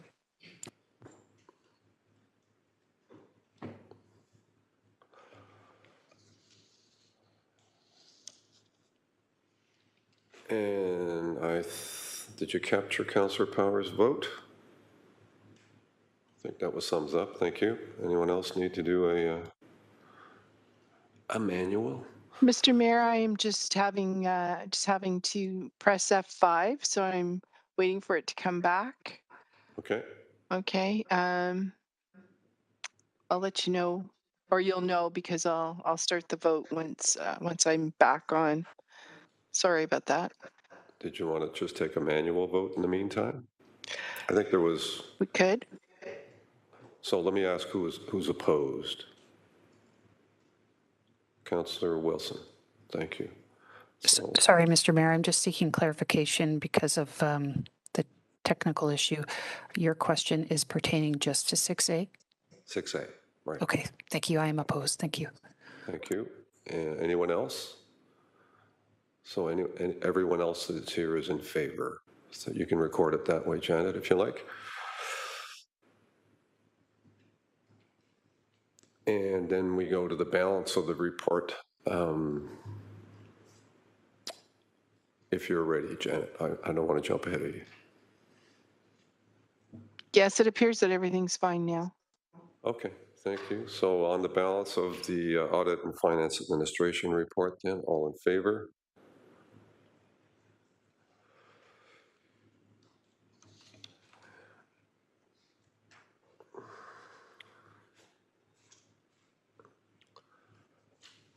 And thumbs up. Okay, thank you. Thanks.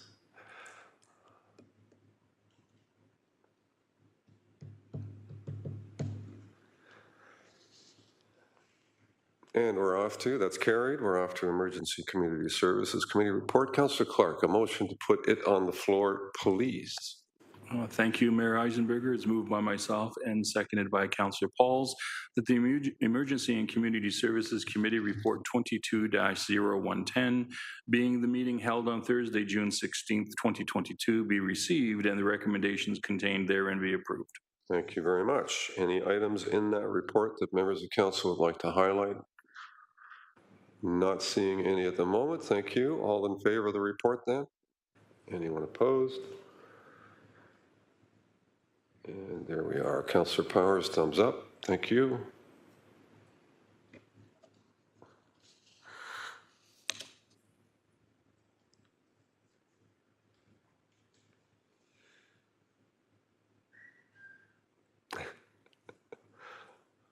We need voting music.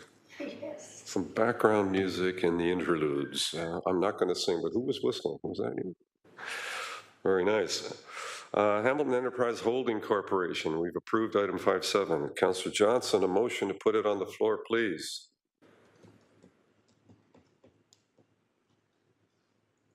My apologies, Mr. Mayor. I don't have that one in front of me, but I will put it on the floor, and it has been seconded by Councillor Pauls. That is exactly what we need. Thank you very much. Any comments or questions on that report? Not seeing any. Thank you. All in favor of the report then? And Councillor Powers in favor. And again, I'm in favor. It's loading, so I don't want to hold things up. So thumbs up for me.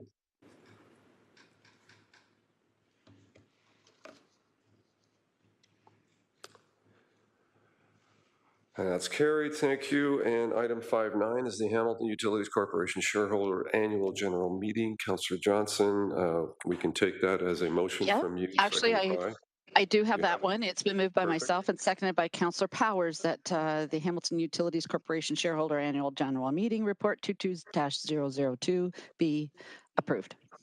Thank you. Any comments or questions on that report? Not seeing any. Thank you. All in favor? Hopefully I get it. There we go. Hey, Councillor Powers, thumbs up.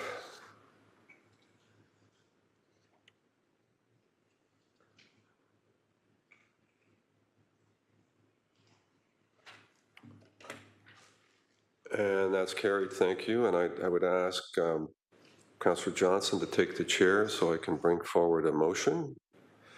Are we stepping out of the committee of the whole first, sir? Thank you for your guidance. No worries. Yes, yeah, let's do that. Okay, so it's been moved by myself, seconded by. Sorry. Clerk Sorry, tells me that we're not. We're still We're dealing not with now. reports. Not yet. We're on 510A, which is still within committee of. Correction, and you're now going to give me the chair anyway. You've got the chair. Let me introduce a motion that staff be authorized to respond to supporting the Ukraine crisis, including but not limited to short-term and temporary accommodations and wraparound supports with an estimated cost of up to $670,000 per month for up to 2 months to be charged to the Corporate Financial Expenditure Non-Program Department, and that the mayor and the city clerk be authorized and directed to execute all documentation necessary to support the city's response to the Ukraine crisis with the content acceptable to the general manager, city manager's office, and in a form satisfactory to the city's solicitor. And if I could just speak to that and ask some questions of our staff. I appreciate that this was dealt with at a previous council meeting and fully understand the reticence to move forward. However, we have Ukrainians on our doorstep, and we are going to, one way or the other, be paying for their accommodation. If they don't get accommodation, they're going to be in our shelter system and some other process, because I don't think we can afford to leave them standing on the street. So we are caught in a bit of a bind. I would say that I have some confidence that the federal government is going to come through. But I do want to indicate and have our staff indicate what the federal government is doing. And to be fair, they are taking steps to help individuals coming into the country from Ukraine. So I was at a welcome center yesterday at the Paneto with a lot of good people there to get information and assistance from the city and from the federal government. So I know that resources are being delivered to individuals and families directly from the federal government, and I know that the federal government is proposing to provide 2 weeks of accommodation. Money for that not yet flowed to individuals. So if you could, Grace, just kind of confirm where the federal government is at in terms of the resources they're providing, and then what our challenge is going forward in terms of providing help and assistance, at least on the short term. So, sir, just before we start, I didn't hear who your second was. Councillors Clark, Danko, and okay, Councillor so Clark. I'll pick one. Thank you. And Grace, if you don't mind responding and introduce yourself and your title, please. Thank you very much. Grace Mader, Acting City Manager, through the chair to the mayor. And we appreciate the opportunity to bring this back. As you've indicated, that the federal government has made a commitment on a number of fronts. The most recent one is about they're looking to set up accommodation starting, we're hoping, the week of July 4th for a 2-week period as people are coming into the country.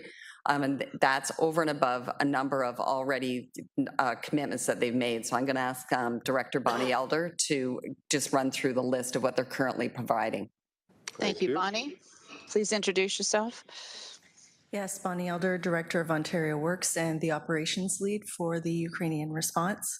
So some of the things that the federal government have committed to so far, they did create, as you are aware, the visa for Ukrainians to give them up to 3 years of working status in Canada. They have chartered 3 flights to date, one to Halifax, one to Montreal, and one to Winnipeg.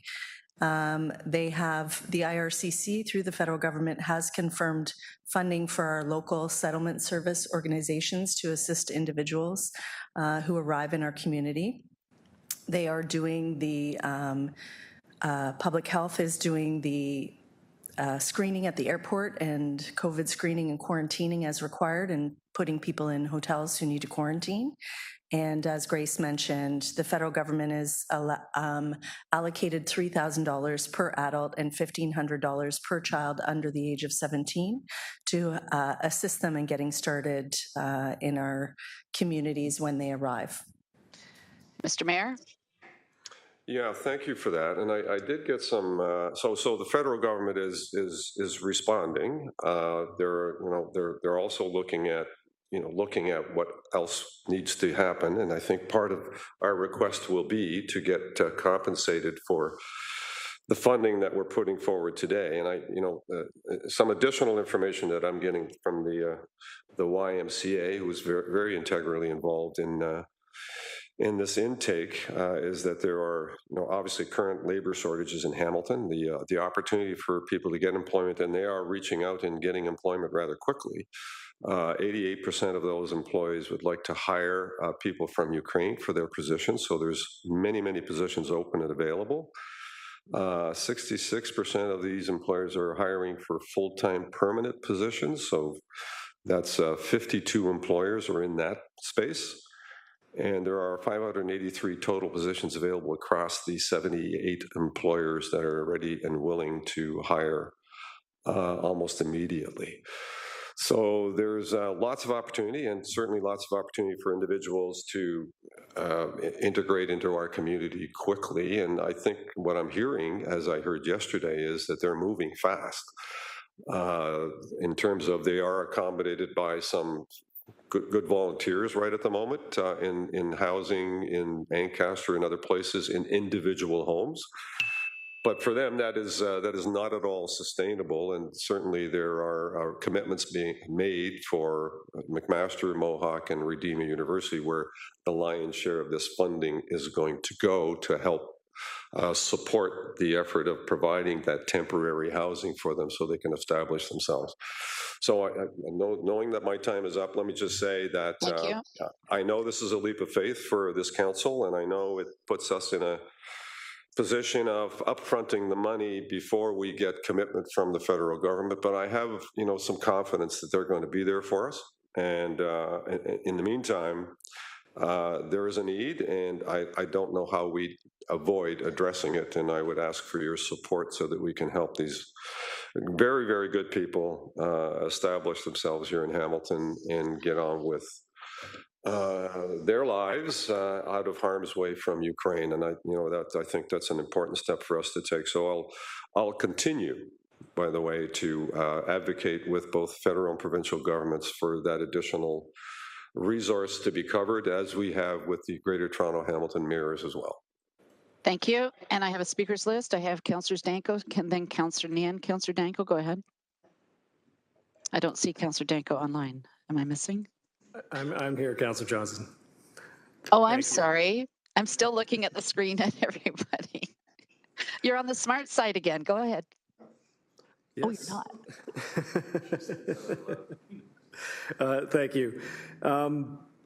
I appreciate this coming back to council today. Understandably, we had some hesitation about funding from upper levels of government. Hearing those commitments from the federal government, I think, gives me the assurance that I need. In the lobby here right now, we have an exhibit on with the images of war from Ukraine. Seeing that exhibit in person, and if you haven't been able to come down and see it, I highly recommend that you do. It gave me personally a bit of a different perspective on this conflict. also speaking with people who have experienced the horrors of Soviet colonization historically firsthand, and speaking to actual Ukrainian refugees that are in our community now. You know, it is the right thing for us to do to offer the assistance that we are able as a municipality and with other municipalities across the GTHA, and that need is immediate. So again, just really appreciate this coming back to us as a council and being able to move forward and provide that support that is desperately needed. Thank you.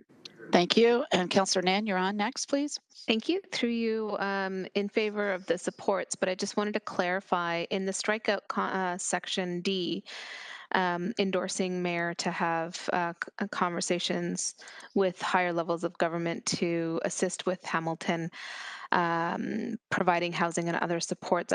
Could I just get clarity on why that's being struck out? Because it sounded like through you that the mayor is continuing to advocate for higher levels of government and some cost recovery on the supports that the city of Hamilton is prepared to bring forward. So are you asking the mover of the motion? Mm-hmm. Thank you, Mr. Mayor. I would say that might be an oversight, so there's no reason why that shouldn't be included, because that is the work that we're going to continue to do. So I would apologize. It should be there, and be happy to make sure that it stays there. So if you want to move that it continue to be part of the motion, I'd be happy to follow through on that. Thank you. Okay. And through you, I appreciate the clarity, because both B and D speak to pursuing full recovery from senior levels of government. And then the second one speaks to the work that mayor is already engaged in. So it just doesn't make sense to strike it out. And then the last question would be the additional A of the $670,000 per month. The mover of the amendment indicated that it would be 2 months at maximum, and also wanted to clarify why that's not documented in the motion. Thank you. Thank you, Mr. Mayor. Sorry, it isn't mine, so I'm not sure what copy you have, but I read it as... I thought I heard it, yeah. Yeah, up to $670,000 per month for 2 months. Got it. There you go. No problem. All It's right. just a difference of the digital screen. Thank you. Thank you, Councillor Clark. So can I ask on B and D why they are struck out? I was under the impression that we had approved B and D and referred A and C. So we're dealing with A and C today, but B and D were already approved. So I'm going to go back to Mr. Mayor, the mover of the motion, please. Listen, you got me. I wasn't here last time, so Councillor Clark, and maybe the clerk could let us know that if the outreach to the federal and provincial government was approved previously, and only A and B or A and C were referred, yes, then that's what we're voting on today, and under the assumption that maybe the previous one was approved already. So I'm in the hands of the clerk, actually, if you could confirm. Thank you. Thank you. Madam Clerk? I'm just going to confer with Janet. I'll just be a second.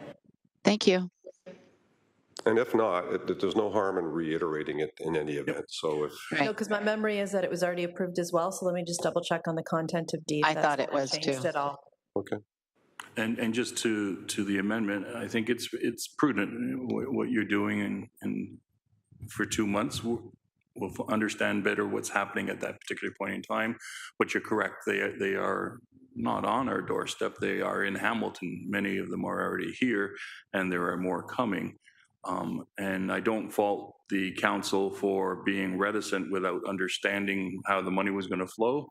But this is helping us understand some of that. So I'm fine supporting the amendment as per the mayor's presentation.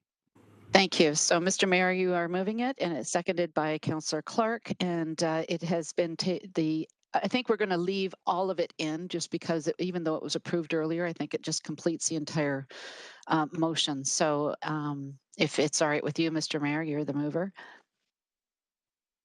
Absolutely, I'm good with that. Okay, and the seconder is fine with that as well, I'm assuming. You can tell me if he's shaking his head yes. He is shaking his head yes. All right, thank you, everyone. So the vote will be up shortly.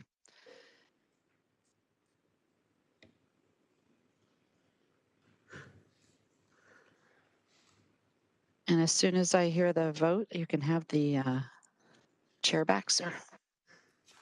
Well, it'll be brief, but thank you.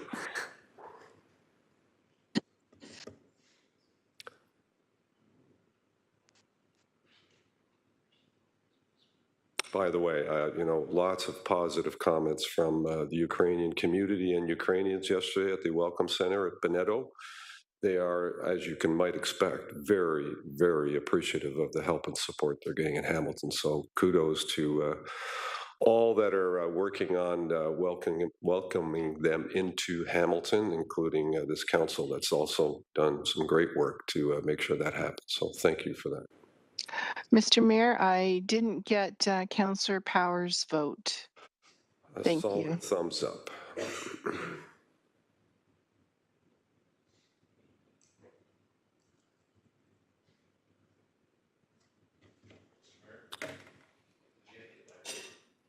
Sorry? I don't know. Janet, did you get Councillor Farr's vote? No, I did not. I was just going to ask for it. Okay. Thumbs up.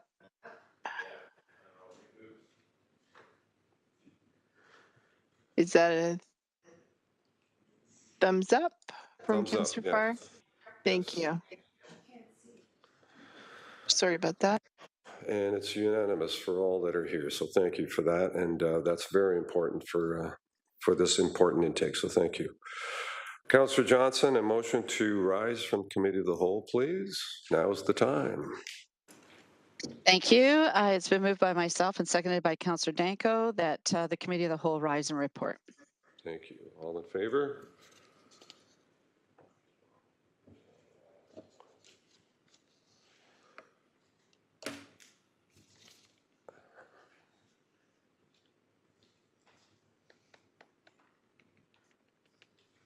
And that is carried. Thank you. And we're turning now to item 6.1, which is an amendment to item 7 of the General Issues Committee report respecting a motion disposition of the Bindigan Wellbeing Center, formerly St. Helens Catholic Elementary School, property at 785 Britannia, with a private and confidential appendix A and B. And I'm turning it over to Deputy Mayor Johnson to deal with this issue because I'm going to bring a motion forward, but there's an in-camera portion if need be. Okay, thank you. Mr. Mayor, please present your motion. Okay, thank you. And therefore be it resolved, moved by myself, and Councillor Marula would have moved this, but he's not here today. And I know that he's worked on this actively, as many of us have, that the subject to the Des Droits d'Adesnay Aboriginal Health Center obtaining the necessary approvals and funding to create and operate a viable community hub to the satisfaction of the General Manager of Healthy and Safe Communities, the Corporate Real Estate Office, be authorized and directed to negotiate the requisite agreements to effect the sale and secure any requisite conditions of the property located at 786 Britannia Avenue to create the Aboriginal Health Center for or organization ultimately responsible for the Bindigan Community Hub on the following conditions and such other terms and conditions deemed appropriate to the General Manager of Planning and Economic Development. Actually, it's quite extensive, and I'm gonna recommend that we take it as presented. You have it before you, but the bottom line is, if I could speak to that, is that this has been a transaction and Aboriginal Resource Center facility long in the making. So the City of Hamilton actually acquired the St. Helens location to ultimately transfer it over to the Des Droits d'Adesnay Aboriginal organization so they could get funding to develop a fulsome Indigenous resource center, and that funding has come through. And so this partnership now is being fulfilled by virtue of the transfer of ownership of St. Helens School, and it is a very, very positive announcement, both in terms of timing, given again yesterday being the Aboriginal Day and this month being Aboriginal Month. This has been years in the making and a lot of good effort by the Des Droits d'Adesnay committee. I don't know all the members off the top of my head, but I do know, chaired by and led by Pat Mandy, has been working on this for many years to secure the funding, and we've been ready, willing, and able to ensure that the space at St. Helens is going to be available for them to create, build, and develop this Aboriginal Health Center. So I am very, very pleased to see this come together, and thank you to this council and Council Marula and all others that have worked on this. And I think this is going to be a very, very positive development indeed for our Indigenous neighbors, and we look forward to finalizing this agreement and getting it on its way. That's the essence of the entire document here, is to fulfill this partnership that we've been waiting to fulfill based on funding which has now come through. Okay, thank you very much. And it has been seconded by, sorry, I didn't catch that again, Councillor Nan. Councillor, yeah. Thank you. Are there any questions for the motion? Seeing none, not looking in the, and I'm looking in the eScribe WebEx. Okay, everyone, the vote should be up shortly. And it's up. Thank you, Janet. You're very quick.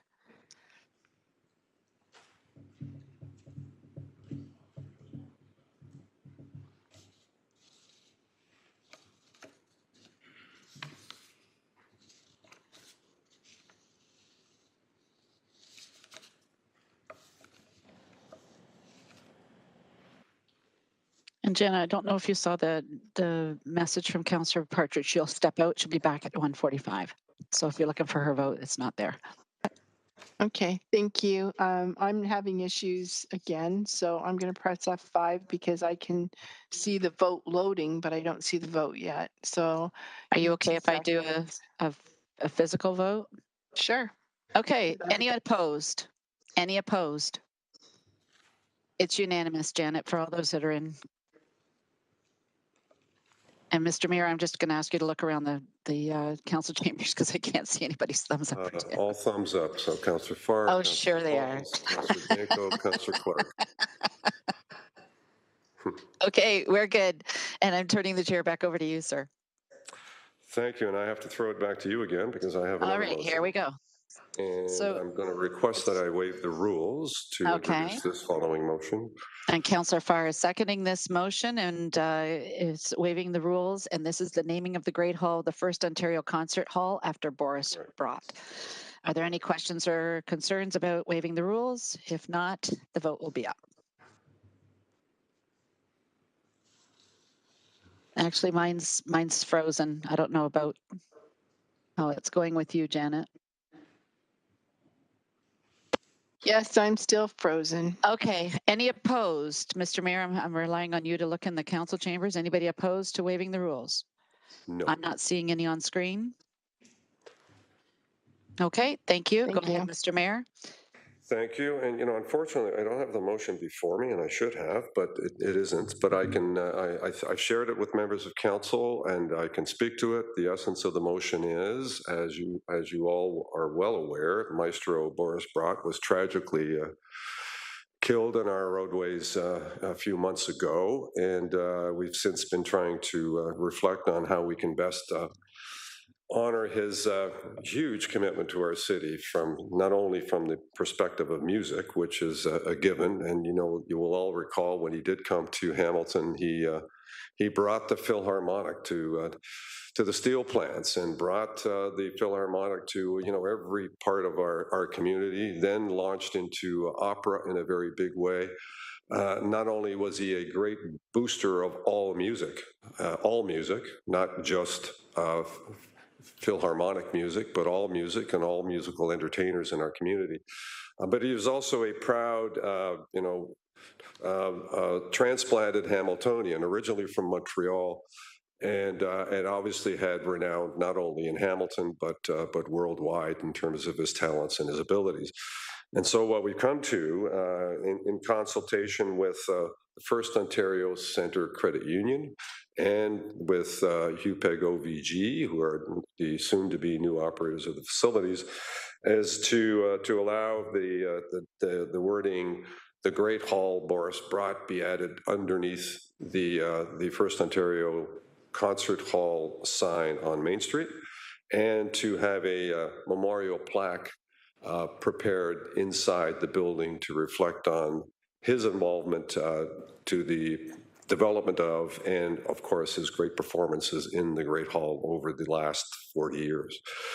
And so those costs are to be borne by both First Ontario Centre, who have graciously agreed to provide funding for the plaque, and to Hugh Pegg, OVG, who have graciously agreed to provide funding for the lettering.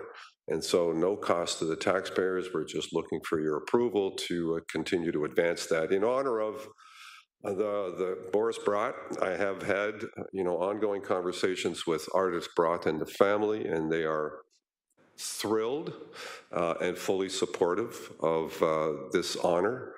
And I would ask for your support, because I think Mr. Brott and all that he's done, and the music festival continues. And the reason I'm bringing it forward today is that I'd like to be able to announce this formally at their first concert of the Boris Brott Music Festival coming up on June the 30th.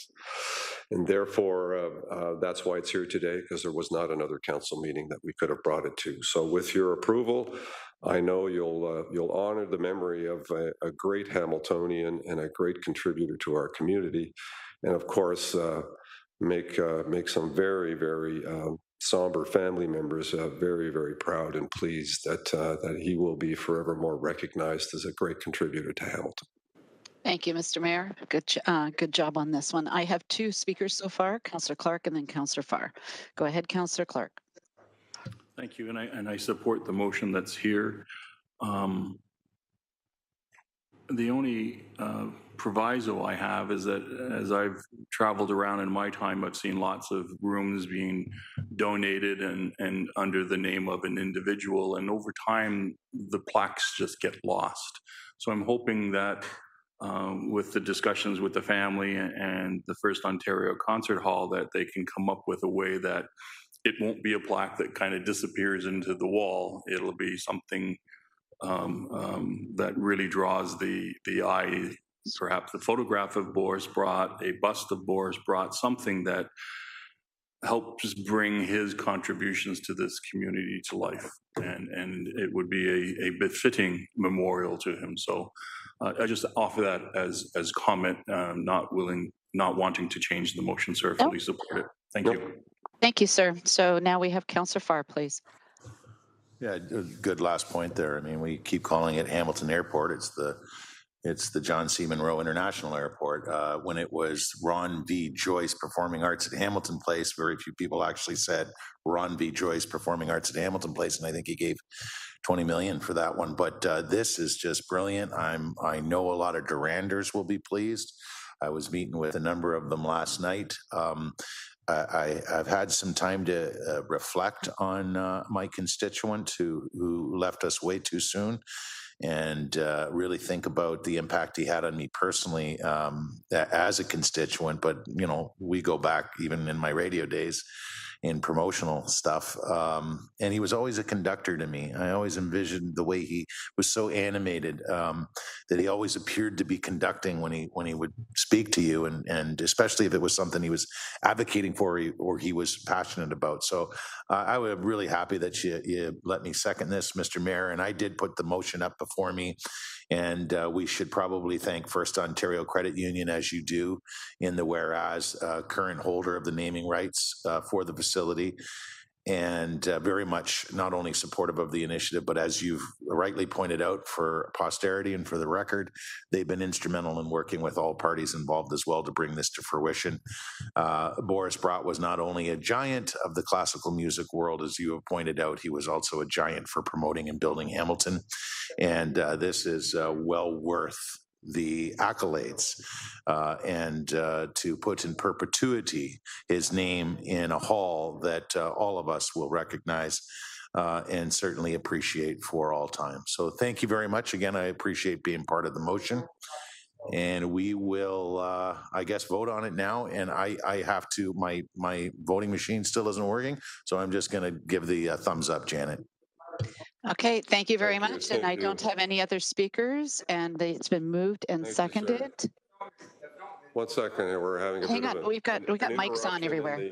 in the hall. Just 1 second. Yep. Thanks, my friend. I'm part of this meeting. Yep. Thank you. I'm royalty too. Okay. Yeah, we're in the middle of a meeting, sir. So can we shut our mics off?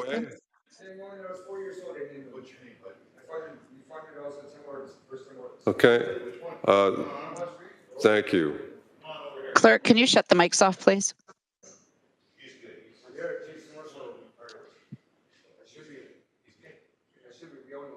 There's a disturbance going on in the council chambers. We really don't need to hear it. That's why I'm asking for all the mics to be shut off. So someone explain what's going on?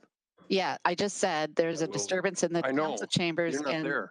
I know, but I will tell you now that there was an individual that walked into the council chambers and was talking. I'm not sure what he was saying and pointing fingers. Security has just walked him out.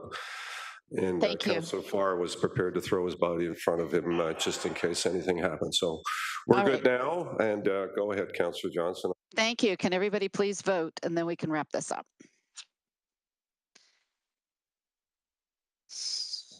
Janet, Councillor Farr's a thumbs up.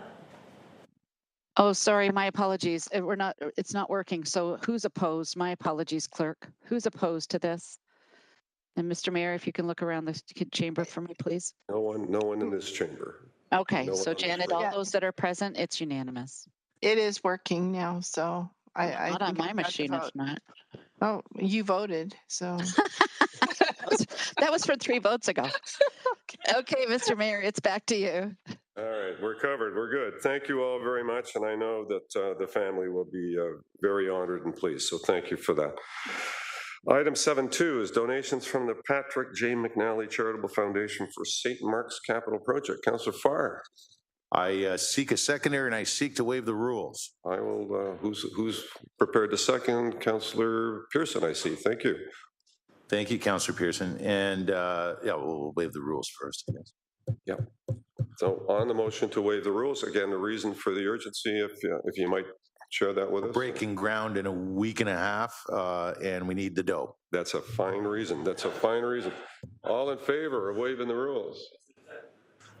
I think we should maintain the habit of explaining the urgency when we do waive the rules, just for the record. I don't want this to be used as a convenience. There's got to be some urgency to it, so thank you for that, and no argument. That was carried, I assume. A thumbs up from Councillor Powers. I'm just waiting for Councillor Vanderbeek's vote. Okay.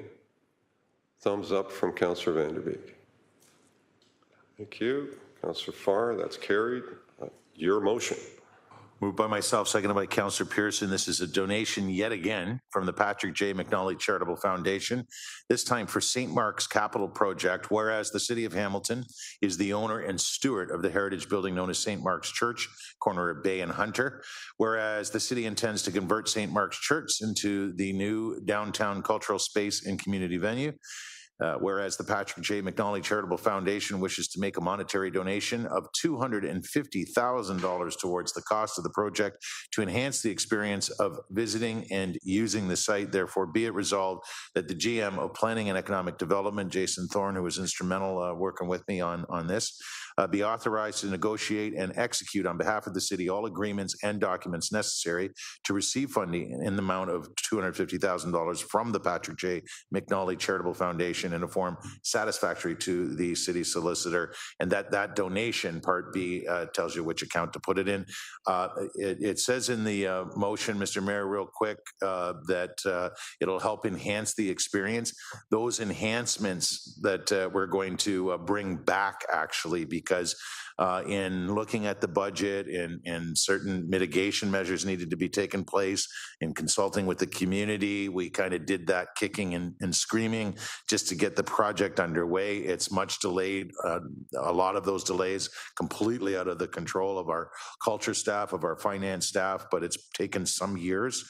But hey, you know, after 25 years of just sitting, St. Mark's is, like I said, and you'll be there July 6th for the groundbreaking ceremony. And so will a lot of those Duranders and others in the community who have fought so hard to make this city asset what it really can be. And that's that cultural space in the community venue that it will be. And so when we carved away about $250K about a year ago from the budget, I vowed, along with a few others, to try to go out there and make good on getting it back so we could fulfill all that we wanted to fulfill from the line-by-line itemized capital project that is St. Mark's. And thanks to the Patrick J. McNally Charitable Foundation, once again, we're able to bring all those elements back and make the actual vision in every capacity a reality. I can't thank the McNally family enough. And I know there's other counselors they've assisted. They continue to assist. And you know what, Mr. Mayor, and you know this as well as anybody, they often come to us. They meet regularly as a family, as a board, and they look to inspire and get involved in the local community and ask our suggestions on some of the things that they can do to put projects like this across the finish line. And, you know, that's speaks to the character of the McNallys and particularly who they represent, and in this case, Patrick J. So thank you very much again. Hopefully we're unanimous in taking this 250 with much gratitude and putting it into account number 720-1841803. Thank you. God, thank God that you mentioned that, because I wasn't quite sure where to put it, quite frankly. But thank you, Councillor Farr and Councillor Wilson. Actually, just if you could take me off the list. Thank you, sir. Okay, thank you. And let me just express thanks to the McNally Foundation. This is the most recent one I recall was the Valley Bridge that was beautifully replaced at significant expense as a result of their generous donation and in time for the Around the Bay race. And here we are again with another generous donation. So their foundation is doing what I think their foundation was set out to do, which is to help improve our city of Hamilton. Councillor Partridge. Yes, thank you, Mr. Mayor. And I just want to jump in with the accolades and also just remind everyone that the wonderful skate loop in Waterdown was a huge donation from the McNally Foundation, which was matched by the city and created this absolutely fantastic facility out in Waterdown. And, you know, it was certainly Patrick's wish to have the space at Memorial Park that would cater to children. And, you know, this, again, wonderful donation to St. Mark's. We look forward to the day that we can actually open the doors and have a cultural venue there. Thank you, sir. Thank you. And so on the motion by Councillor Farr, second by Councillor Pearson, all in favor of accepting this generous donation? And thumbs up from Councillor Powers. Anyone need to do a manual? Councillor Vanderbeek, able to vote? Excuse me. Thank you. And that's carried unanimously for all that are here. We are now at statements by members, and if, with your indulgence, I wouldn't mind going first for a change, and I will. So, giving myself some latitude here. Hamilton Bulldogs had a great run this year in the OHL. So this is the first council meeting that we have had since their great win. Come from behind series win, but a significant win on the game over the Windsor Spitfires. I did win the bet with the mayor of Windsor, Drew Dilkins, so he promised to deliver a bottle of Weiser's whiskey that's built or is created in Windsor. Now, I'm not a great whiskey imbiber, but I'm happy to share that with anyone that wants to take a shot. So if you want to come to the office, feel free, and I'll be happy to dispense. And of course, we encourage them as they move on to the Memorial Cup. And you know, certainly congratulations to the players, staff, owner Michael Andelauer, and General Manager Steos and Coach Jay McKee. Doing a great job, and now they're off to St. John's as they play their role in the Memorial Cup. So we congratulate them for that. This past Saturday, we had the pleasure, Councillor Farr and I, to officially cut the ribbon on Cops Pier. a new sign location on two ends of the pier, and of course the spectacular pier front of Pier 8 and all the work that's gone into to making it happen. So we were pleased that the children of Vic and Geraldine Copps were all there, Mary, Brenda, Kevin, and Sheila. Great words were shared by all, and many of the grandchildren, great-grandchildren were there as well as part of the naming ceremony, and it's a great positive legacy for the Copps family. And I'm not sure, I don't need to share with you particularly what their history is here. We all know about it, both for Geraldine and for Vic Copps, and of course for Sheila and her contributions, but for Mary and Brenda and Kevin as well. So a great honor for them, but certainly a great remembrance for our city on the legacy of the Copps family here in the city. And, you know, I have to remind most everyone that prior to 2000, it was really Sheila Copps that drove the negotiated settlement with the Port Authority that really got all of those lands into the hands of the city, aided and abetted by good people like Chad Collins and Bob Charters and Mayor Morrow at the time. And all of us that were on council, Councillor Jackson, myself, and others, moving forward on getting all of those lands into the hands of the city and through a negotiated settlement that has led to some very, very significant developments. And if you haven't been down to the pier, you should. Very popular and very, very attractive, and it's going to be a great add-on to what's coming next, which is the balance of the development of that pier in terms of housing. So thank you to the design competition that was done through FOREC back in the day for that Copps Pier design. And certainly the signage is very classy as well, and I'm sure you'll all appreciate that. And thank you to Whitney McMeekin for programming the day. And, you know, the staff people that have been working on this as well. Chris Phillips, the manager of Land Development Office, Ed English, manager of the Waterfront Development, Karen Bunn, Steve Hasselman, and Cynthia Graham. And of course, Werner Plessel, who has been our lead at the Waterfront Trust, as well as with other members of council, Jackson, Chad Collins, Councillor Farr, currently Councillor Partridge, I was getting there, Councillor Pauls, all had a hand in supporting the Waterfront Trust, and we know that Werner Plessel has been the lead at the Waterfront Trust and has put all the infrastructure in place, not only there, but also very much on the Lake Ontario side back in the day. A lot of effort and energy has gone into making these spaces attractive public realm, interesting places to be. And I know that the city of Hamilton's citizens are going to appreciate it mightily. And I also want to thank all of you for your very generous and nice comments on my announcement to not stand for re-election. I did say to my staff that the enthusiasm for my departure, the unbridled enthusiasm for my departure was somewhat unsettling, but thank you for all of those good comments. And I very much appreciate all of them. And I think it's too soon to do goodbyes because we've got another 5.5 months to go. And so there'll be an appropriate time to do that. But thank you all for your very nice comments. I'm very much appreciated. I'm going to turn over to Councillor Wilson at this point for any items of interest. Nothing from me, thank you. Thank you. Councillor Farr. I think you said it all. I'm glad you mentioned Copps Pier and you covered all the accolades you needed to cover, Mr. Mayor. So the only other item I had was congratulations to you on a stellar local political career. And you're right. I'm sure you'll hear more from us officially and formally around this horseshoe, hopefully all together in this building around this horseshoe nearing the end of the next 5 months. So I'll save the best for then. But I will say, and I promised her I would this morning quite early, I brought Timmy's up to Mom at Macassa, and you know that my mom is your #1 fan. I don't know why she keeps calling you my boss, but I'm not going to argue with her. She's got that right. No, she doesn't.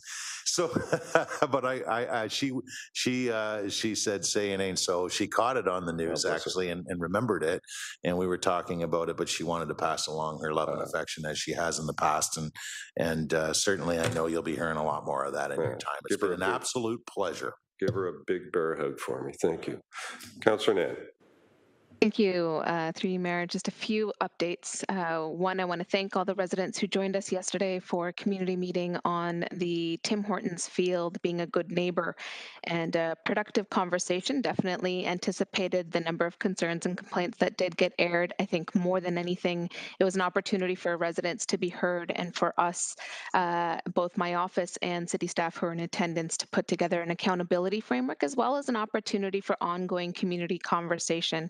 We're exploring the concept of a resident advisory committee to help resolve those kinds of neighborhood issues, as the city corporation and definitely the facility is committed to being a good neighbor and encouraging those who are hosting events to do the same as well. So very productive path moving forward, which I'm thankful for. Number two is tomorrow night, we are hosting the Ward 3 Complete Streets Report Review, which is the result of the comprehensive technical review as well as all of the resident feedback. Over 728 points of entry in terms of dots placed onto a map that residents across Ward 3 identified hotspots or areas of concern as it relates to speeding and roadway safety on residential roadways. And both the consultation team and our staff in roads will be presenting tomorrow at 6:30. And it is a virtual meeting. In order to register, please do head over to the Engage Hamilton platform and you can register yourself. We'll get underway at 6:30. We extended the meeting to go till 8:30 because of the comprehensive nature of this report and an opportunity to provide residents with ample amount of time to ask questions and help us identify what the priorities will be in terms of investment this year and moving forward. So again, tomorrow at 6:30 until 8:30, it will be a virtual community meeting in order to ensure folks' safety to participate. Even though the numbers are declining, COVID still presents a health risk to many residents. And very, very, very excited for Friday at 1 p.m.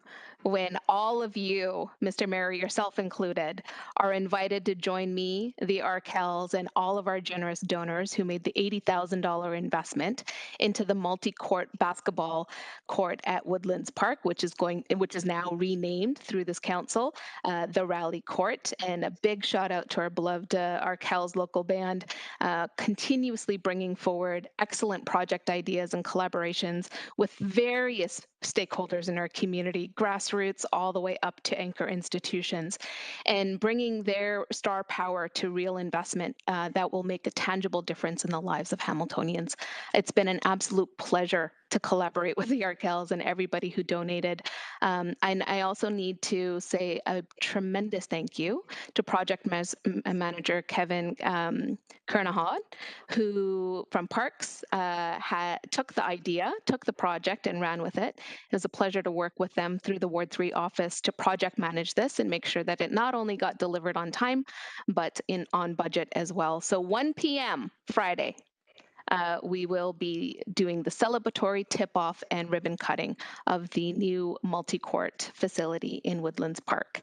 And finally, on that note, all concert goers and those still curious about buying tickets, the Arkells do have their hometown concert at Tim Hortons Field on Saturday. Tickets are still available, and another example of their ongoing contributions is $1 for each ticket that is sold will be turned around into a contribution to affordable housing here in Hamilton.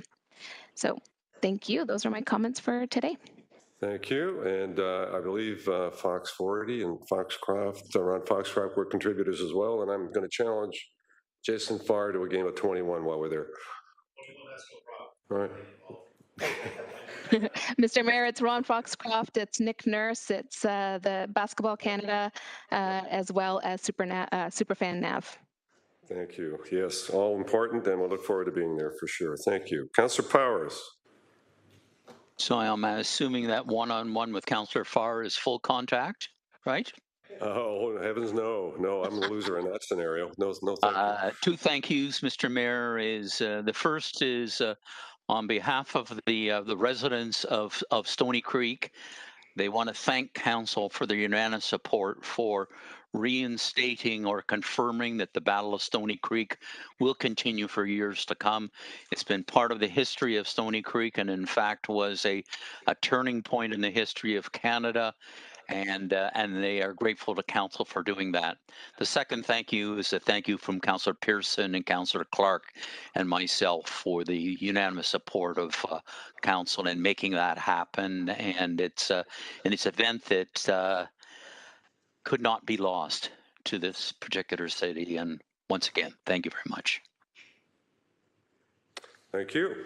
Councillor Jackson. Mayor Eisenberger, thank you. Couple of announcements. Tuesday, July 5th at Carmen's Banquet Hall, 6:30 to 8:30 p.m. We're going to hear from city staff and engineering, the proposed reconstruction of Concession Street and Mountain Brow Boulevard from Upper Gauge all the way past the Kenilworth Circle to Oakcrest. I've mentioned this a few times before, but now that the meeting is near and this will be our last council meeting, my letters have already arrived across several thousand homes on the East Mountain. It's going to be an important meeting, Mr. Mayor. I know you've been a big fan of the continuum of the master plan for recreational trails connections, and you've been very supportive throughout my time on council. And what we did 5 years ago from the Kenilworth Circle to Mohawk Road along Mountain Brow Boulevard with the multi-use social recreational trail and First Street in Hamilton with solar panels. We're hoping to replicate that, duplicate that from Upper Gauge to Oakcrest on the west side. And again, with solar panels, the excitement of the continuum of a multi-use trail and making its way around the Kenilworth Circle. It's going to be an exciting plan and opportunity for my residents, once again, to finally, again, have a nice in-person meeting, meet the city staff and listen to the presentation. And again, everything is proposed. Nothing has been finalized or approved. As I always do, community input is invaluable and always comes first. But I thank Council for the money that's in the budget to do this proposed reconstruction plan. And secondly, Mr. Mayor, always keeping in mind the injustices of what this country unfortunately has had, especially with its Indigenous people. But having said that, Mr. Mayor, I want to wish Canada a happy 155th birthday on July 1st. Still, in my humble opinion, the best country in the world. Mr. Mayor, you just talked earlier about Ukrainian refugees that are fleeing their war-torn, bombed country in the millions, and many of them looking to other countries around the world to start a new home. I know I've said ad nauseum about my Armenian ancestry, about my wife's Polish ancestry, and without the open doors of this great federal government and this country of Canada, lives may have been lost permanently in the foreign lands where occupiers were taking over and destroying and bombing and killing and murdering, as we're seeing currently in Ukraine. And how about a year or so ago when the dreaded Taliban took over in Afghanistan? And we heard of the thousands that were fleeing Afghanistan, law-abiding citizens that just couldn't stay in their home country anymore. I just want to say thank you, Canada. Happy birthday, Canada. Best country in the world. And I'm just so proud and privileged to be here. Thank you, Mr. Mayor. Thank you. And just to remind, now that you mention it, we will have Canada Day fireworks and festivities for the first time in a few years. So that's certainly something worth celebrating. So come one, come all, and let's celebrate the achievements we've had over the last few years, which have been significant. Councillor Pauls. Thank you. And Mayor, it's been a pleasure to work with you the last 4 years. So I just want to make a public note. Under your leadership, it's been great. Thank you. I just want to say the last 4 years we've been talking about affordable housing. Housing with assistance, and I want to tell you, the last Saturday, I had the privilege with also Councillor Wilson, because it's her ward, and I know she cares so much about her ward and about affordable housing. And I want to tell you, the people that came, or the 50 people that lived there, they came, they were so excited. Councillor Wilson walked. I did a little bit of running and talking like I always do, but I want to tell you, it was a great event. We had roughly about 170 people there, but I want to tell you, it was around and around Victoria Park, and we saw the excitement of affordable, 24 affordable housing now that we had for assistance for living. And I want to tell you, we raised $55,000. And I'm reminded that you don't have to have thousands of people, even few people can make a difference. And that's what I love about our city. And I want to thank again, Councillor Wilson. It is an award. These homes are on George Street. They're wonderful. If you have a chance, anybody, to go there, you will be so impressed. My husband and I volunteer there once a week. And I said it before, when I go and volunteer, I have no problem. My problems go away because they're all loving, they care for each other. So if you have a chance, go and see. It's Mike Powers is the CEO, and he will welcome you in. Thank you. Thank you very much. It always feels good to do good. So we could all take a lesson from that for sure. Councillor Danko. Thank you, Mr. Mayor. I think this is my first actual event announcement that I've had in 2.5 years. So I'm very, very happy to invite residents of Ward 8 to what we're calling a party in the park this weekend. We're doing 2 days to catch up for lost time. So on Saturday, June 25th, we will be at the Ridgemount Elementary School, the new playground there, at 10 o'clock a.m. On Sunday, June 26th, we will be at Captain Cornelius Park in the Rollston neighborhood, again at 10 a.m. There will be light refreshments. There are some free giveaways, City Hamilton and Ward 8 swag. I've got 2.5 years worth of swag sitting under my desk, so I'm excited to finally be able to have that interaction with the community.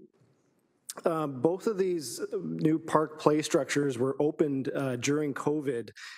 Captain Cornelius was opened in 2020 and Ridgemount was opened in 2021.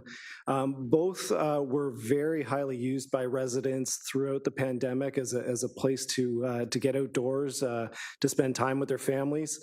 And we're really excited to finally be able to officially open these parks, these play structures, to welcome the community.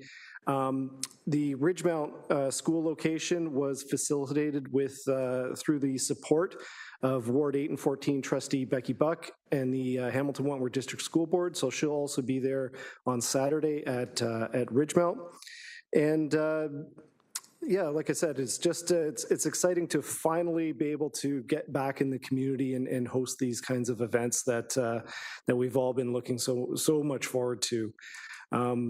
And then, Mr. Mayor, so, you know, if you've now announced that you're not seeking re-election, I guess I've got about 5.5 months to get my squash game up to par. I don't think I've actually ever legitimately beat you. You sometimes let me get close enough to feel like I have a chance. So I think we need to get back on the court so I can have that opportunity at least one time before the end of the term to record a legitimate win. All right. Okay. Well, so legitimate win, that's an interesting definition. So I promise you that I will let you win at least one time. You know, for the record, squash is a contact sport. It's usually my contact with the walls and the floor, and the other parts of the court. Well, you, Mr. Mayor, chuckle, but really appreciate. I could use the exercise because I need to lose a few COVID pounds. I think we all do probably. So, always ready. Excellent. Thank you. Thank you, Councillor Partridge. Yeah, thank you, Mr. Mayor. And I want to thank Councillor Danko for the visuals that that he just raised with him bouncing around the squash court. a couple of things I would just like to recognize yesterday as a National the Indigenous Peoples Day. And there's just so many wonderful celebrations going on around our city and around our region. It was very, very heartwarming to see just how many people were out and about. You, Mr. Mayor, were at City Hall with a large crowd that was there. And, you know, we have much to learn as we move forward in our relationship and with Indigenous brothers and sisters, and I just wanted to acknowledge that. So thank you to them, Miigwech and Niawen and Boozhoo. I want to mention as well that, let me just get my chart up here. Where are you? There it is. Tomorrow is the grand opening of CHCH TV studio located up at Waterdown Flamborough at Clapperson Business Park. So I will be there representing the city. I believe with the opening of CHCH, this brings the new business, large business locations up to Flamborough Business Parks up to about 12. And we've got 2 more on the horizon, 1 under construction.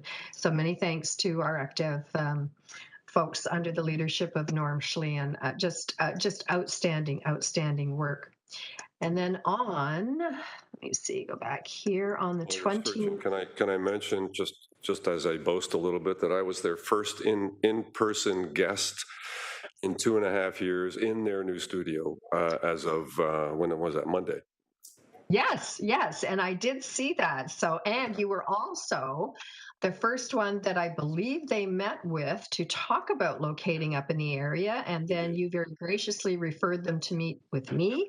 And we worked together for, I think, the last 4 years. And hallelujah, look what's happened. It's absolutely wonderful. So then on the 29th, of course, we have the inaugural flight of Lynx Air event, which is up at the airport, and that is going to be a wonderful addition to our airport. So I look forward to that with you, sir. And at 2:45, Healthy Youth Network is having the Flamborough Paint Challenge at Joe Sam's Park.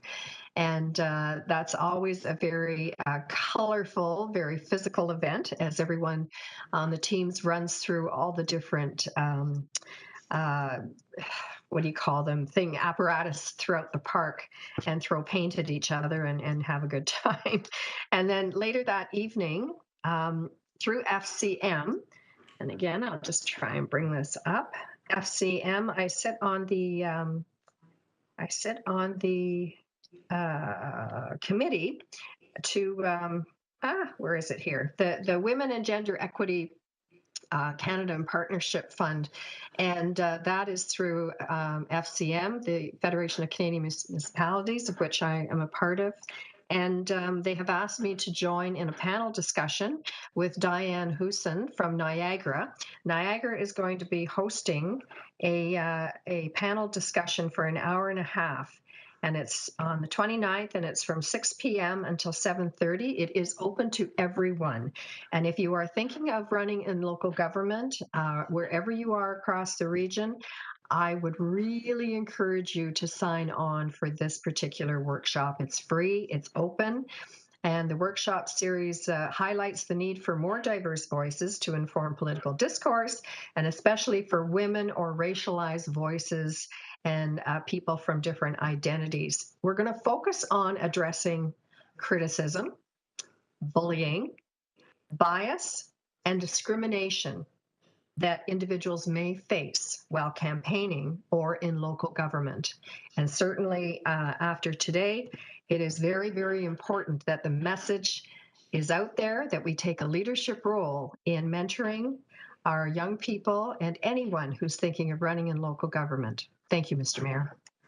Thank you very much. Yes, very important indeed. Thank you. It's an important message, and thanks for sharing that. Councillor Vanderbeek.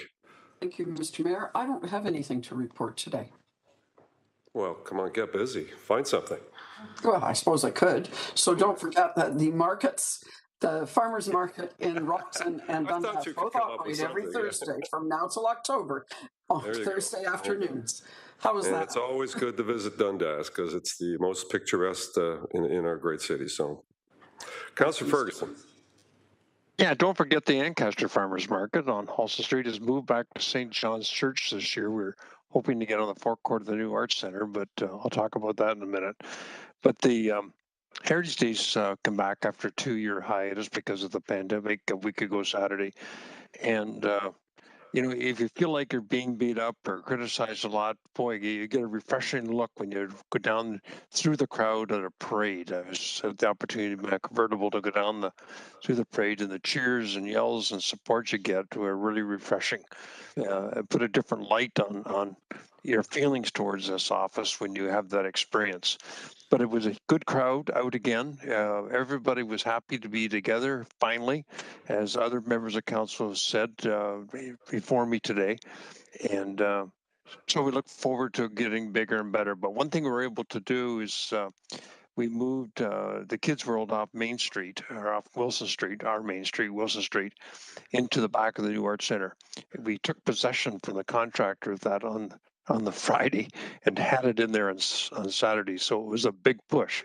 We haven't got possession of the whole facility yet, but we had the parking lot. And then we had entertainment at night. We ran the soapbox derby off of Wilson Street also and put it on Sulphur Springs Road. I think it was 23 entries of young girls and boys racing down the street to see who could have the fastest soapbox. And I had the privilege to MC that. So it was another great day.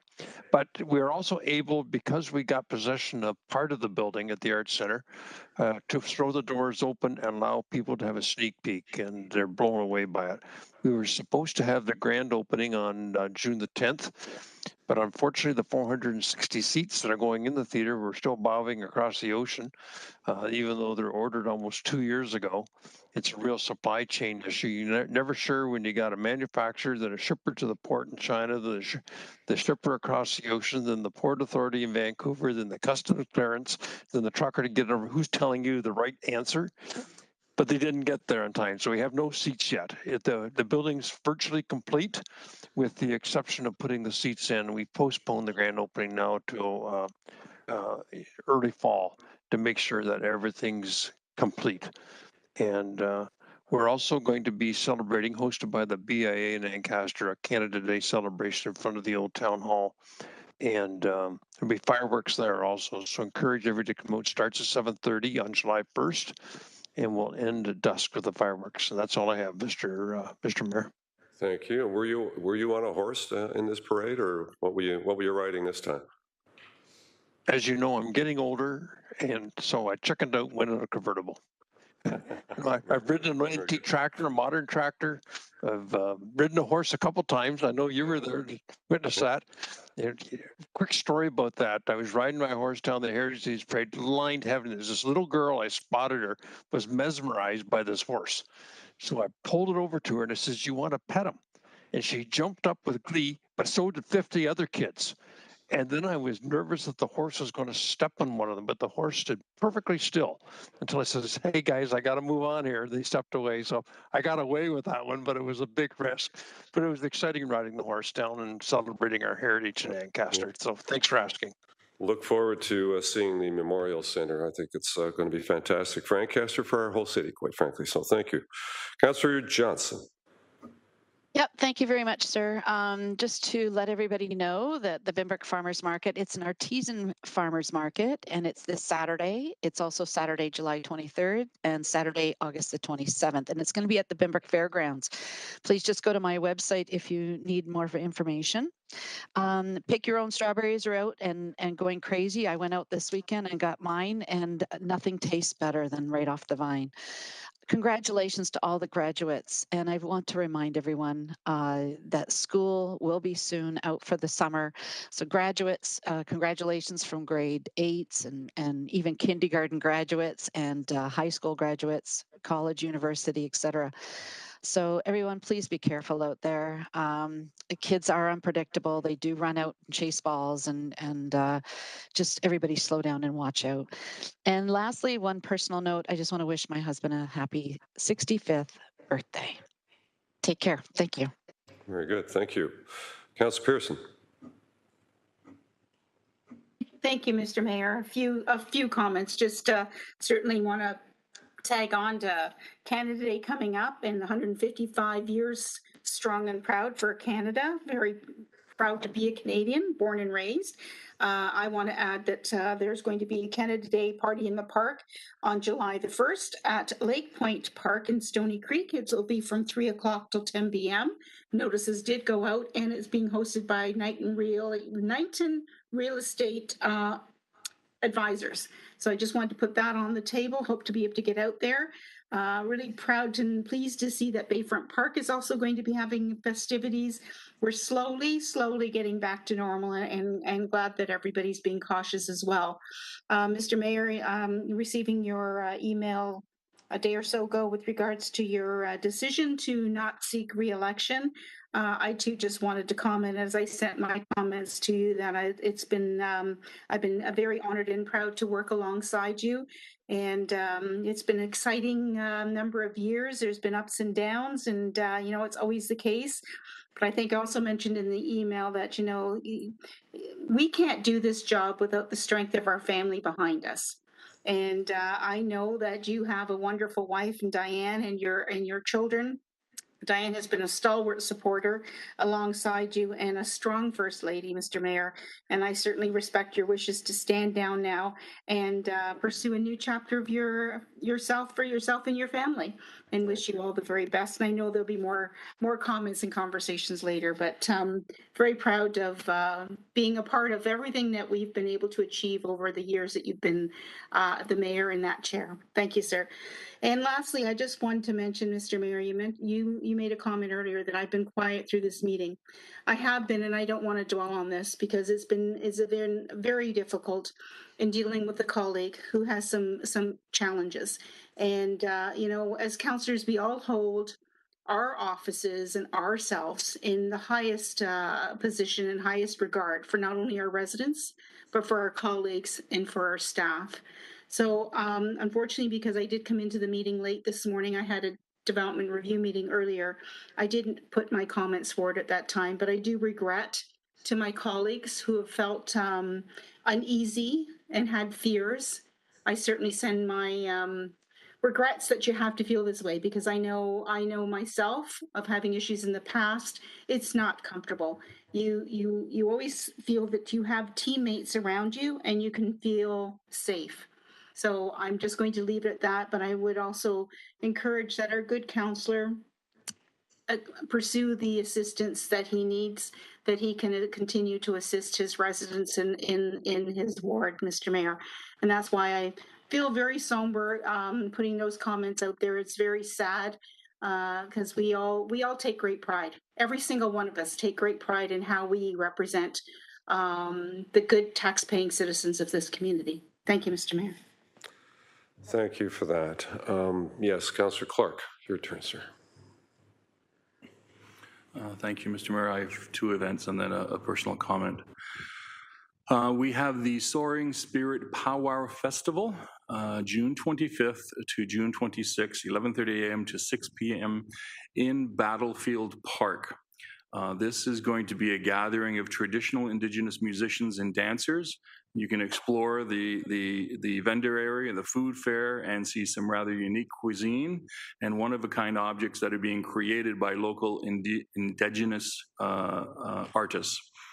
So don't forget June 25th to June 26th, the Soaring Spirit Powwow Festival in Battlefield Park. I would also like to draw attention to the grand opening, and I know you're coming to this, Mr. Mayor. Valley Park Library and Community Center, the grand opening is July the 9th at 10 a.m. So if you're in and around on that day, feel free to drop in and join us in the festivities. Take a look at the library. People are just overwhelmed by it. People are very, very proud in this particular initiative. Lastly, speaking of being proud, my aunt, Jackie Wilson, she's 85 years old, and she just got her Bachelor of Education Specialist degree with a focus on special education. Wow. So 85 years old, she's now blind, but she started at Brock University in 1982 as a part-time student By 1990, she was shy of just one course. Unfortunately, her husband at the time, Uncle Pat, he became ill, and it was a chronic illness, and Jackie continued to work for the Catholic Separate School Board here in Hamilton, and worked with children who really needed that kind of attention for special education. And she was a pioneer in this field. She always struck me because it didn't matter what child she was speaking to, she immediately got down to their level. She didn't speak standing up. She got down right at eye level to speak to those children. And I never found a child that didn't react positively to Aunt Jackie and how she dealt with people. So I'm very proud of her, 85 years of age, getting her degree now. So congratulations, Aunt Jackie. And some of you may know her for her deceased husband, Uncle Pat. Pat was a school trustee for the Catholic Separate School Board for many years, so some folks will remember that name. So congrats, Aunt Jackie. Yeah. A fantastic accomplishment. Thank you. Lifelong learning, there's nothing like it. So I might go back to university, actually, once I leave. Thank you, and there are no further additional comments. And again, thank you all for your attention today. We have a council communications update, which is the Councillor Johnson, a motion to receive those council communications, if you would. Yep. Thank you. That the listing of council communications updates from June the 3rd, 2023 to June the 16th, 2022 be received, and that's seconded by Councillor Pearson. Thank you. All in favor? Go right to a vote. Councillor Powers and Jackson, thumbs up. And if anyone else needs to, let me know. Thumbs up from Councillor Clark. Okay, all good. Prior to going into closed session, that's carried. We have the closed council minutes of June the 8th. I think we can approve those. So can I have a motion to approve those council minutes? Moved by Councillor Partridge, thank you. Seconded by Councillor Powers, thank you. All in favor? And again, thumbs up from Councillor Jackson. It was the boys in the hall that did the squish your head thing. That thumb is ominous. Councillor Powers, thumbs up as well. And Councillor Clark, are you okay to vote? Thumbs up, thank you.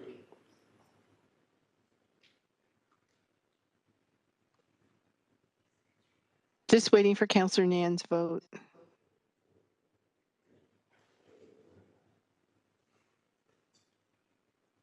Yep, thank you.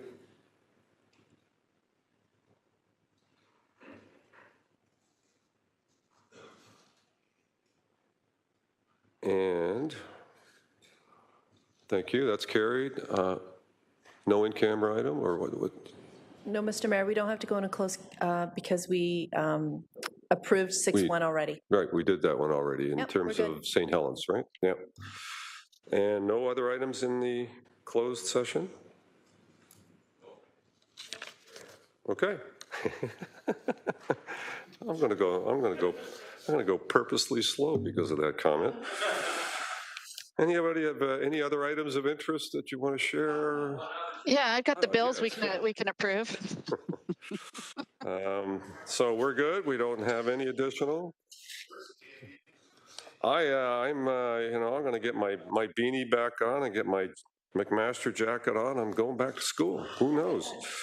Bylaws and confirming bylaws. Councillor Johnson. So my understanding is we have one bylaw that has been removed, item bylaw 152.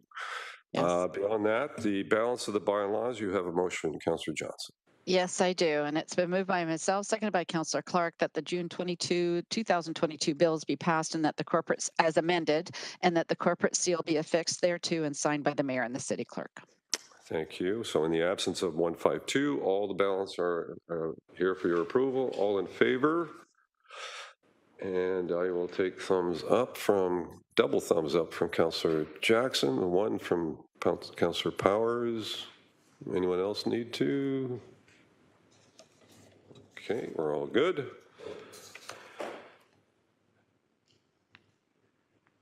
And that's carried. Thank you all very much for an interesting and dynamic and very productive council meeting. And I will take a motion to adjourn. Moved by Councillor Clark, seconded by Councillor Partridge. All in favor?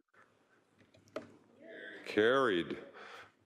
Thank you. Triple thumbs up. I didn't know you had that many thumbs, Councillor Jackson. Thank you. Good job, there's Mr. a Mayor. vote required, by the way, electronic. Yeah. He's all thumbs. Thank you, Mr. Mayor. Well done. Thank you. Thanks, everybody. Thank you all. Have a great day. We'll see you tomorrow for those I'm going to see tomorrow, and have a